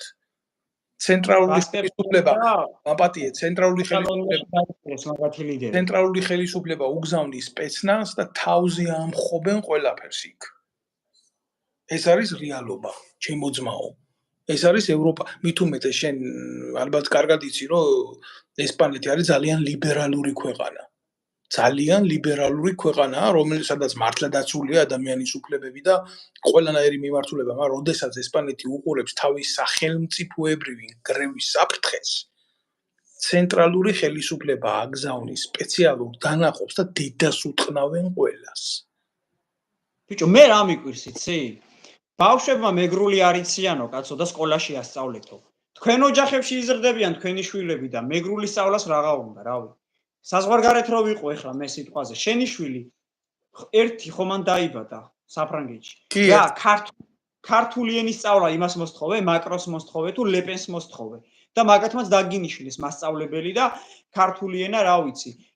ეხლა ხო არ ვადარებ ეხლა იქ ქართულ ენას, აქ მეგრული სიტყვაზე ქართული გასაგებია, მაგრამ არიციანო მეგრულიო, კაცო. ასწავლეთ მე თქვენს ოჯახში იზრდებიან ეგ ბავშვები და სანამ ბაღში მიიყვანთ, მანამდე შეგიძლიათ მეგრულად ელაპარაკოთ. რატომ არ ელაპარაკებით? თუ კი თქვენ არა გაქვთ მხედველობაში და გუნებაში ის რომ მომავალში სახელმწიფოებრიობასაც მოითხოვთ. რეგიონალური სტატუსი. რა რეგიონალური სტატუსი? მაშინ მე ბოდიში მე მაქსიღრმეებში ვერ შევალ ეხლა ამ წუთას, მაგრამ რა რიცი, კარგად უთხრა მაგათ გამსახურდიამ რა, კონსტანტინე გამსახურდიამ უთხრა ჯერ აფსუებს რა. იმ ერისო ენის დედავატირეო, რომლის ენის ერის დამწერლობის შემქმნელი ცოცხალი არისო რა. ვიცი, ხო, მაგარია. მეგრულ ენას რო იყენებენ საკუთარი დესტრუქციული ქმედებებისთვის, ეს ნაბოზრები ესენი. ჩვენს უსაყვარლეს კულტურას რო იყენებენ, ძირწველ ქართველურ კულტურას და ჩვენ ქართველებს ვიძახიან ქორთუებს, ბიჭო ეს ნაბოზრები. როგორ შეიძლება მეგრელი და ქართველი ერთმანეთისგან გააჭაღოთ, თუ მიყურებს ვინმე ღირსეული კუთხიშვილი, ვინცა მეგრელი, ხო? იმას ალბათ ყველაზე მეტად შეურაცხყოფად მიაჩნია ის, რომ შენ გაყო ეს ორი მცნება, ქართველი და მეგრელი. კუთხია ჩვეულებრივ როგორ შეიძლება მასე გინახია შენ სვანებში სეპარატიზმი არასოდეს არ მინახია რა რომ სვანს ქონოდეს ისეთი განცდა ან სვანებში იყოს ესეთი რაღაცა რომ აი ჩვენ ცალკე სახელმწიფო გვინდა და ცალკე მით უმეტეს იმისა შენ კარგად იცი როგორც კოლხებს ისე სვანებს ტრაბონი იხსენიებს ჯერ კიდევ როდიდან პირველი საუკუნიდან ესენი იყო ტომობრივი ენებიც მაო არავის გული არ დაწყდეს მაგრამ მასე მაგნაირი ენები მე არ ვადარებ სვანების კულტურას და ლაზების და მეგრელების კულტურას აფრიკული ტომების კულტურას მაგრამ ანალოგიური იქაც არის ენები მაგრამ დამწერლობა არა აქვს საქართველოში დაწინაურებული კულტურა ეს იყო და არის და დარჩება ყოველთვის ქართული კულტურა და იმ სვანეთშიც და იმ სამეგრელოშიც ინახება ქართული კულტურის უდიდესი შედევრები როგორიც არის ბიბლია, სახარებები და ასე შემდეგ და რელიქვიები ჩვენი რწმენის ერთიანობის აღა მე აუხსნა ამდენ იდიოტს რა ერთიანებს ერის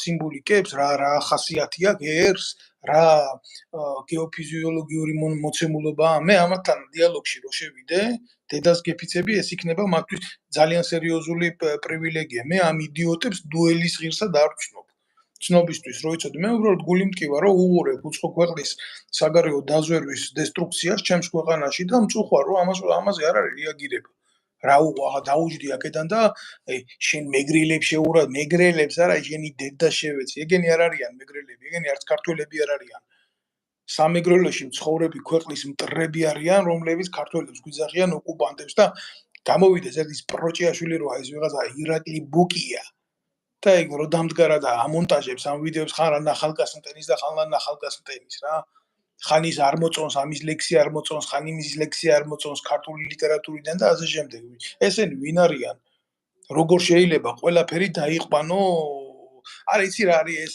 ეს არ არის მათი ბრალი რა ეს არის ცენტრალური ხელისუფლების ბრალი ეს არის სერიოზული პრობლემა პრობლემა რა არის იცი კიდე აი ეს კუთხურობა უნდა მოისპოს რა. ქართველებს ყველაზე კარგად ესმით მათი ქართველობის ამბავი. არც ერთი ქართველი არ იტყვის იმას, რომ აი რო ეტყვი, რომ საიდან ხარ, არ გეტყვის, რომ ქართლიდან ვარ. პირდაპირ გეტყვის რა, კასპიდან ვარ, ხაშურიდან, გორიდან ვარ, ან ქარელიდან. ბიჭო, ეტყვი ვიღაცა საიდან ხარ და სამეგრელოდან ვარ, სვანეთიდან ვარ, კახეთიდან ვარ. ვინ გეკითხება რეგიონალურად, კაცო, საიდან ხარ, მითხარი, თელავიდან ვარ, მესტიიდან ვარ. რას ქვია, იქიდან ვარ, აქედან ვარ. ანუ რა პრივილეგიაა ეხლა, რომ ვიღაც მეტყვის, რომ მე სამეგრელოდან ვარ. რა, ჩემზე მაგარი რითია, კაცო. აი ეს კუთხურობა გუპავს, კაცო. და მეფეების დროსაც ესე იყო, რომ ის იმას არ ეხმარებოდა, ის იმას წაკიდებული იყო, მე გაიქცეოდა იმ სამეფოში. მოდი რა, ყველამ იქართველოს, ვისაც შეუძლია ქართველობა. და სეპარატისტობას კიდე თავი დაანებო, შენს ვიდეოში რო არის ერთი ის, რა ქვია, იდიოტი რო ამბობს. მეგრელები გააქართველესო, კაცო. თან წუხარებით ამბობს რა, დამწუხრებული ამბობს, რომ გაქართველდნენო და აიო ენა აღარ იციანო ბავშვებმაო. ვინ დაუშალა კაცო ასწავლე, შენს ოჯახში იზრდება, შენ საკვანში, შენ რა ვიცი, მე ხო არ მოვედი და ხო არ მივაფარე ყურებთან რაღაცა, რომ მეგრული იავნანა არ მოესმინათ. რავი, უმღერე, ელაპარაკე. ჯერ ერთი ირაკლი რა არის, იცი? ჯერ ერთი მე როგორც ქართველი მე ვთვლი, რომ მე მეგრულიც უნდა მესმოდეს და სვანურიც უნდა მესმოდეს. როგორც ქართველი მე ამას ვთვლი ამას ჩემს ვალდებულებად. რამდენად შევძელი ეს სხვა თემაა ლინგვისტურ დონეზე, მაგრამ მე მეგრულიც მესმის და სვანურიც მესმის. თუ ვინმე საინტერესებს რა ეს თემა და ეხლა რა ინტერნაციონალიც ახლა შენს დედასაც შევეცი, მართლა უცხოეთის აგენტი ხარ რა. აჭარელი ვარ და აისა ვარ და რა პრივილეგიაა მე მაგას რომ ამბობ, თქვი რა, რო ხარ ბათუმიდან, ხულოდან, ქობულეთიდან, თუმცა ქობულეთელები აჭარლად არ თვლიან თავს და ისედაც ამბობენ ქობულეთიდან ვარ. არა, ეს ერთი წუთი ბოდიში ხდი რა, არ მინდა თემას გავექცეთ საუბრის რა, ყველა კუთხე ძვირფასია, მაგრამ ეს ადამიანი ამბობ კი ის ბიჭო, უზრდელი ეს ისა უცხოეთის აგენტი კი არა. მე ასეთ ვირთხებს ვერ გამოვეკიდები ნამდვილად რა, მე მაგათთან დუელში არ შევდივარ. რისი თქმა მინდა, იცი? უბრალოდ ცუდია, როდესაც ჩვენ ერთმანეთს ქართველები აი ეს სისუსტე არის. სისუსტე არის ამ ეტაპზე ჩვენ საზოგადოებაში და ეს ის მტერმა გაანალიზებულია ჩვენი მორალური მდგომარეობა ირაკლი და ზუსტად იმ წერტილში გვირთხავ სადაც ჩვენ გვტკივა ყველაზე მეტად და ზუსტად როგორც რაც მოხდა აფხაზეთში, რაც მოხდა ცხინვალში, ანალოგიური თემის და მუხტის დაკავება უნდათ დღეს ამ ნაძილებს და გამოდიან იქ და რაღაცა აი სხვა შირმით აკეთებენ ამას. მე სიღრმისეულად შესწავლილი მაქვს ყველაფერი და ამაზე მასალებიც არის იმდენი დიდი ხანი უკვე სასამართლო შეტარებული უნდა იყოს და ამათ მიჯილი უნდა კონდეთ, მაგრამ რეალურად რატო არ ხდება ეს? ესენი არიან რა კატეგორია, იცი? ესენი არიან ახალაიები. ახალაიები არა, მთლიან გვარს არ ვეხები. აი ეს ძმები პროჭები ახალაიები რო იყვნენ, მეგის ქარდავა რო იყო, იქ რო კოხტა კოდუა ყავდა და ესეთი ტიპები, რომლებიც პირდაპირ გეტყვი რა, როგორც კი სამინისტროში კარი ჩაიკეტებოდა, ეგენი ქართულადაც არ ლაპარაკობდნენ. და იყო შემთხვევა, როცა თავდაცვის სამინისტროში ვიყავ, აქ რა გინდოდა, რატომ მოდიოდიო თუ მეგრული და კომპიუტერი არ იცოდიო. აი როგორ ქონდათ სახელმწიფო უწყება გახდილი, გესმის? და ესეთი სეპარატისტული გამოვლინებები პირდაპირ გეტყვი. ეს იცის ჩვენმა მტერმა, ჩვენმა სტრატეგიულმა მტერმა და ამაზე თამაშობს. დაზვერვის სამსახური მარტო ის არ არის გითხარი მე შენ ამ ბლოგის თავში რომ შეისწავლოს მხოლოდ გარეწყაროებით რა ხდება.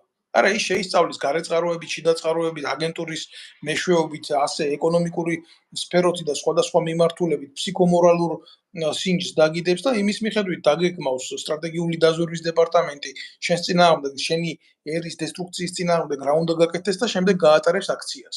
ეს არის ამ შემთხვევაში აქცია ქართველი ერის და ქართული სახელმწიფოების წინააღმდეგ. და ესეთი ტიპები დღეს არიან ბიძინა ივანიშვილის გვერდით, როგორც იყვნენ სააკაშვილის გვერდით და ჩვენ თანაცხოვრება გვიხდება ესეთ ანტისახელმწიფოებრივ ელემენტებთან. და მიტო ვერ ვითარდებით, მიტო ვერ მივდივართ წინ. ეს გამოხატულია, ეს სეპარატიზმი შეფუთულია და გამოხატულია ხანდახან ნეპოტიზმით.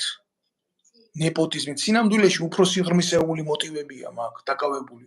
აი ამის თქმა მინდა ამაზე მე ძალიან დიდი საუბარი მინდა გავაკეთო, მაგრამ დღეს დღევანდელი ბლოგის თემა ეს არ არის რა მეგობარო. მოკლედ, ნელ-ნელა წავიყვანოთ დასასრულისკენ. კი ბატონო. აქ უკვე პირველის ნახევარია.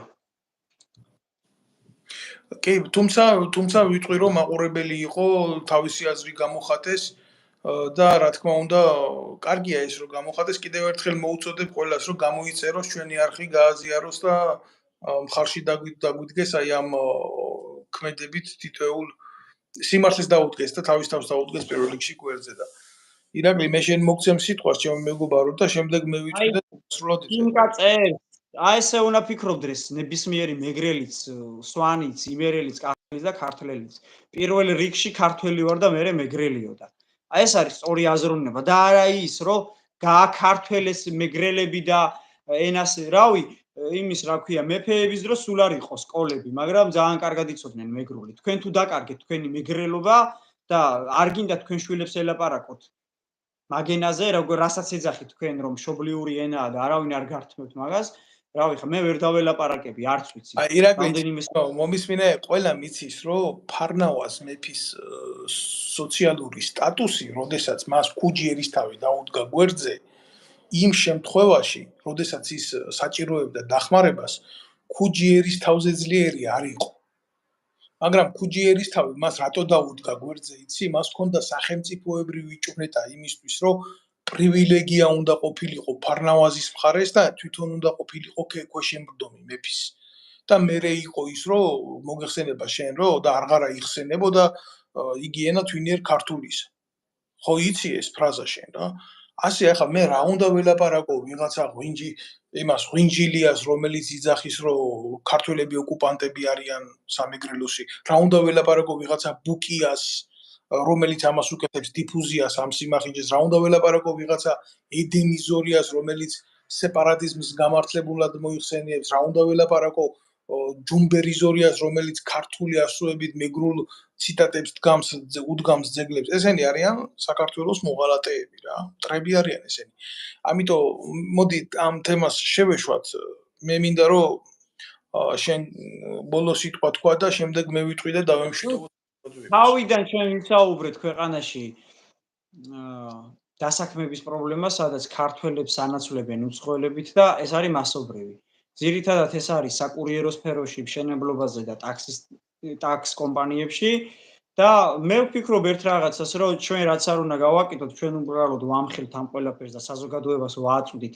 სწორ და გადამოწმებული ინფორმაციას, მაგრამ სამ თვეში არის არჩევნები და ჩემი შეხედულებაა ესეთი, მიუხედავად იმისა, რომ მე ოპოზიციაში ბევრი რამ და ბევრი ვინმე არ მომწონს, უალტერნატივოდ მიმაჩნია ის, რომ ოპოზიციიდან ვიღაცას მე ყოველ შემთხვევაში ამოვარჩევ, ოღონდ არა რუსული გავლენის მქონე პარტიას და ასევე არა ქართული ოცნების მიერ შექმნილ იაგო ხვიჩიას და კიდე გახარიას პარტიებს და თუნდაც ჩემთვის მიუღებელ პარტიებს დავუჭერ მხარს და ვისურვებ იმას, რომ კოალიციური მმართველობა იყოს. რაც შეიძლება ძალიან მალე უნდა მოშორდეს ხელისუფლება ამ სათავიდან და შეიქმნას ბუნებრივი გარემო, სადაც ჩემნაირ ადამიანებს, რომლებსაც უნდათ ახალი მოძრაობების, ორგანიზაციების და პარტიების შექმნა, სადაც ინდივიდუალურად ჩვენ განვითარდებით და 5%-იანი ბარიერი არ იქნება შექმნილი და იქნება ჩვეულებრივი ბუნებრივი ბარიერი 1%-იანი, რაზეც სალომე ზურაბიშვილმა ქარტია შექმნა და სხვათა შორის მე ძალიან მომწონს ეს ქარტია, თუმცა სალომე ზურაბიშვილში ცოტა ეჭვი მეპარება და ვფიქრობ, რომ ბიძინა ივანიშვილის თამაშს არის აყოლილი, გაზაფხულზე თუ კი კოალიციური მთავრობა მოვიდა და შესაბამისად ქართულ ოცნებას არ მიეცა უმრავლესობა ხელისუფლებაში და არ მიეცა საშუალება რომ დააკომპლექტოს ხელისუფლება, ეს ქარტია გაიმარჯვოს და შესაბამისად დაინიშნება ახალი არჩევნები, ახალი სისტემით, სადაც ცესკო არ იქნება ერთპარტიული მართლობითი სისტემა. აი ეს არის ჩემი მოწოდება, ვინც გვიყურებს, მე ვერავის ვერ მოვუწოდებ ხმა ვის მისცენ, მე პასუხისმგებლობას ვერავიზე ვერ ავიღებ, ჩემ თავზე ვარ პასუხისმგებელი და ჩემს ხმაზე ერთი რაც ვიცი ის არის, რომ ვინც გუკლავს და გვანადგურებს და გვაშინებს წარსულით, იმას არ უნდა ვენდოთ და ის უნდა აუცილებლად გავუშვათ. 16 წლით ოცნების დატოვა ხელისუფლებაში და კიდევ აქვთ გეგმაში რომ 30 წლამდე თუ რაღაცამდე იყვნენ, არის კატასტროფა. თუ ასე გინდათ, თქვენი ნებაა თქვენს გაკეთებულ გადაწყვეტილებაზე პასუხი თქვენ უნდა აქვთ და მე ჩემ თავზე ვაგე პასუხს. მე ვერ მოგიწოდებთ ვერაფერს. უბრალოდ იმას გეტყვით, რომ რუსულ ოცნებას მხარი არ დაუჭიროთ. დასასრულს მადლობა ირაკლი შენი პოზიციებისთვის. დასასრულს მე ვიტყოდი ამას, რომ ქართულ ოცნებას არ აქვს სქესი, მინდა იცოდეთ. კი. ქართულ ოცნებას არ აქვს სარწმუნოება, ქართულ ოცნებას არ აქვს ღირსება და ქართულ ოცნებას არ აქვს პროვექტორი. ცნობისთვის რა, ისინი ბოლომდე არც პრორუსები არ არიან რა. ეს არის ბიძინა ლანდიად ქცეული ქვეყანა, რომელსაც თავზე აზის ჯაკომონი, ეგეთი მართველი, როგორც ჯანიროდარის აქვს ჯელსომინო ცრუთა ქვეყანაში და ესეც სახელმწიფოში უხდება საზოგადოებას არსებობა. არჩევნებს რაც შეეხება, მე როგორც ერთი მოქალაქე, რომელსაც ოფიციალურად მაქვს ხმის მიცემის უფლება, ამ ხმის მიცემის უფლებით ვერ ვისარგებლებ, ვინაიდან ვარ პოლიტიკური დევნილი, ამიტომ ქართულ ოცნებას მოუწოდებ და ნაციონალურ მოძრაობას დაახვიონ ის საარჩევნო ბიულეტენი გაჭრა შუაში და ერთი ნაწილი ერთმა შეითხაროს ტრაქში და მეორე ნაწილი მეორემ შეითხაროს ტრაქში. ამ შემთხვევაში ვიქნები მე ბედნიერი. მე მაინც ვთვლი, რომ საქართველოში აუცილებლად ხალხის არჩევანი უნდა მოხდეს სოციალური რევოლუციის ფონზე და როდესაც ეს მოხდება, ჩემ თავს აუცილებლად შევხედავ ამ პროცესებში და მე ვიქნები ჩემი ერის გვერდზე. დანარჩენი არის მხოლოდ და მხოლოდ კეთილი განცდები, რომ არჩევნებით საქართველოში რამე მოგვარდება. მე რა თქმა უნდა მომხრე ვიქნები ამ ყველაფრის, მაგრამ დღევანდელი გეოპოლიტიკური სტაგნაციების ხელში ვშიშობ, რომ ქართველი ერი არ აღმოჩნდეს დიდ სიცრუეში, საკენეს ეს ნაწილები ჩვენ კოლაბორანტები ერთმანეთისკენ მიგვაქანებენ. მადლობთ თქვენ დღევანდელი თანდასწრებისთვის, ყურებისთვის, კიდევ ერთხელ მოგიწოდებთ გამოიწეროთ ეს გვერდი, შემოგვიერთდეთ, ჩვენ ხშირად ვიქნებით თქვენთან კონტაქტზე და განვიხილავთ ამა თუ იმ პოლიტიკურ მოვლენებს, ვიღაცას ეს ესიამოვნება, თუ ვიღაცას ეს არ ესიამოვნება. მადლობთ ყურადღებისთვის. აი ერთი სვავს კითხავს, რომ ვის ფიქრობთ, ვის უნდა მივცეთო ხმაო და მე ვერავის ვერ მოვუწოდებ, კაცო. მე რო გითხრა ვიღაცა რომ ის შემოხაზე მეთქი, რო ვერ გაამართლოს, მე უნდა მოხვიდე და მე მითხრა რომ რატო მირჩიე, შენს გამო მივეცი ხმა და თანამონაწილე გამხადე იმ უსამართლობისა და დანაშაულებებისა, რაც ხდება და მე ვიცი, ისა მეც არ ვიცი ჯერ ხმავის უნდა მივცე, მაგრამ ის კარგად ვიცი რომ ოცნებას არ მივცენ. და აუცილებლად მივალ არჩევნებზე და აუცილებლად დავუჭერ ოპოზიციას რომელიღაცას მხარს. შეიძლება საუბედუროდ ისე იყოს, რომ ჩემთვის მიუღებელ კატეგორიულად მიუღებელსაც კი დავუჭირო მხარი. შემო მეგობარო, არჩევანი ყოველთვის არსებობს. ან გააკეთე ისე როგორც ირაკლი ფიქრობს, ან და მიყევი ჩემ გზას. ასე ორ ნაწილად მოახდინე ბიულეტენის გაყოფა და ერთი თხარე ნაციონალურ მოძრაობას პროქტოლოგიურ ორგანოში და მეორე თხარე ქართულ ოცნებას. შენი და ჩემი ხმით არასოდეს არ გადაწყვეტილა ამ ქვეყანაში არაფერი და არც გადაწყდება, სანამდე საზოგადოება ხმას არ ამოიღებს. მე და ირაკლის გვაქვს განსხვავებული აზრები ბევრ რაღაცებთან მიმართებაში, ჩვენ ერთმანეთში მშვიდ საუბარს ვახდენთ. აი ზუსტად მე ეს მინდა საქართველოში იყოს განსხვავებული აზროვნების ადამიანებმა მოახდინონ დიალოგი ერთმანეთში. თუ დიალოგი შედგება, ეს ნიშნავს, რომ იქნება პოლიტიკური კულტურა და იქნება კონსენსუსი. თუ ესეთი სიტუაცია არ იქნა, იქნება ზიზღი, იქნება პოლიტიზირება, იქნება დაპირისპირება და ჩვენ წავალთ ყველა ანარქიისკენ. ამიტომ ამაზე საუბარი ახლა მე ირაკლი ძალიან შორს წამიყვანს. ჩვენი ბლოგებით ვცდილობთ, რომ საზოგადოების ცნობიერება გავამაღლოთ. მივცეთ მას სწორი შეხედულება და ვექტორი. ამიტომ დანარჩენს აირჩევს საზოგადოება. ჩვენ არავის პირად არჩევანში არ ვერევით, როგორც ირაკლი თქვა რა. კარგი, ჩემო მეგობრებო, დაგემშვიდობებით, გისურვებთ წარმატებებს და კარგად ყოფნას. პატივისცემით საფრანგეთიდან დავით ნემსაძე. კარგად, დაგემშვიდობებით. ბედკრული საქართველოდან.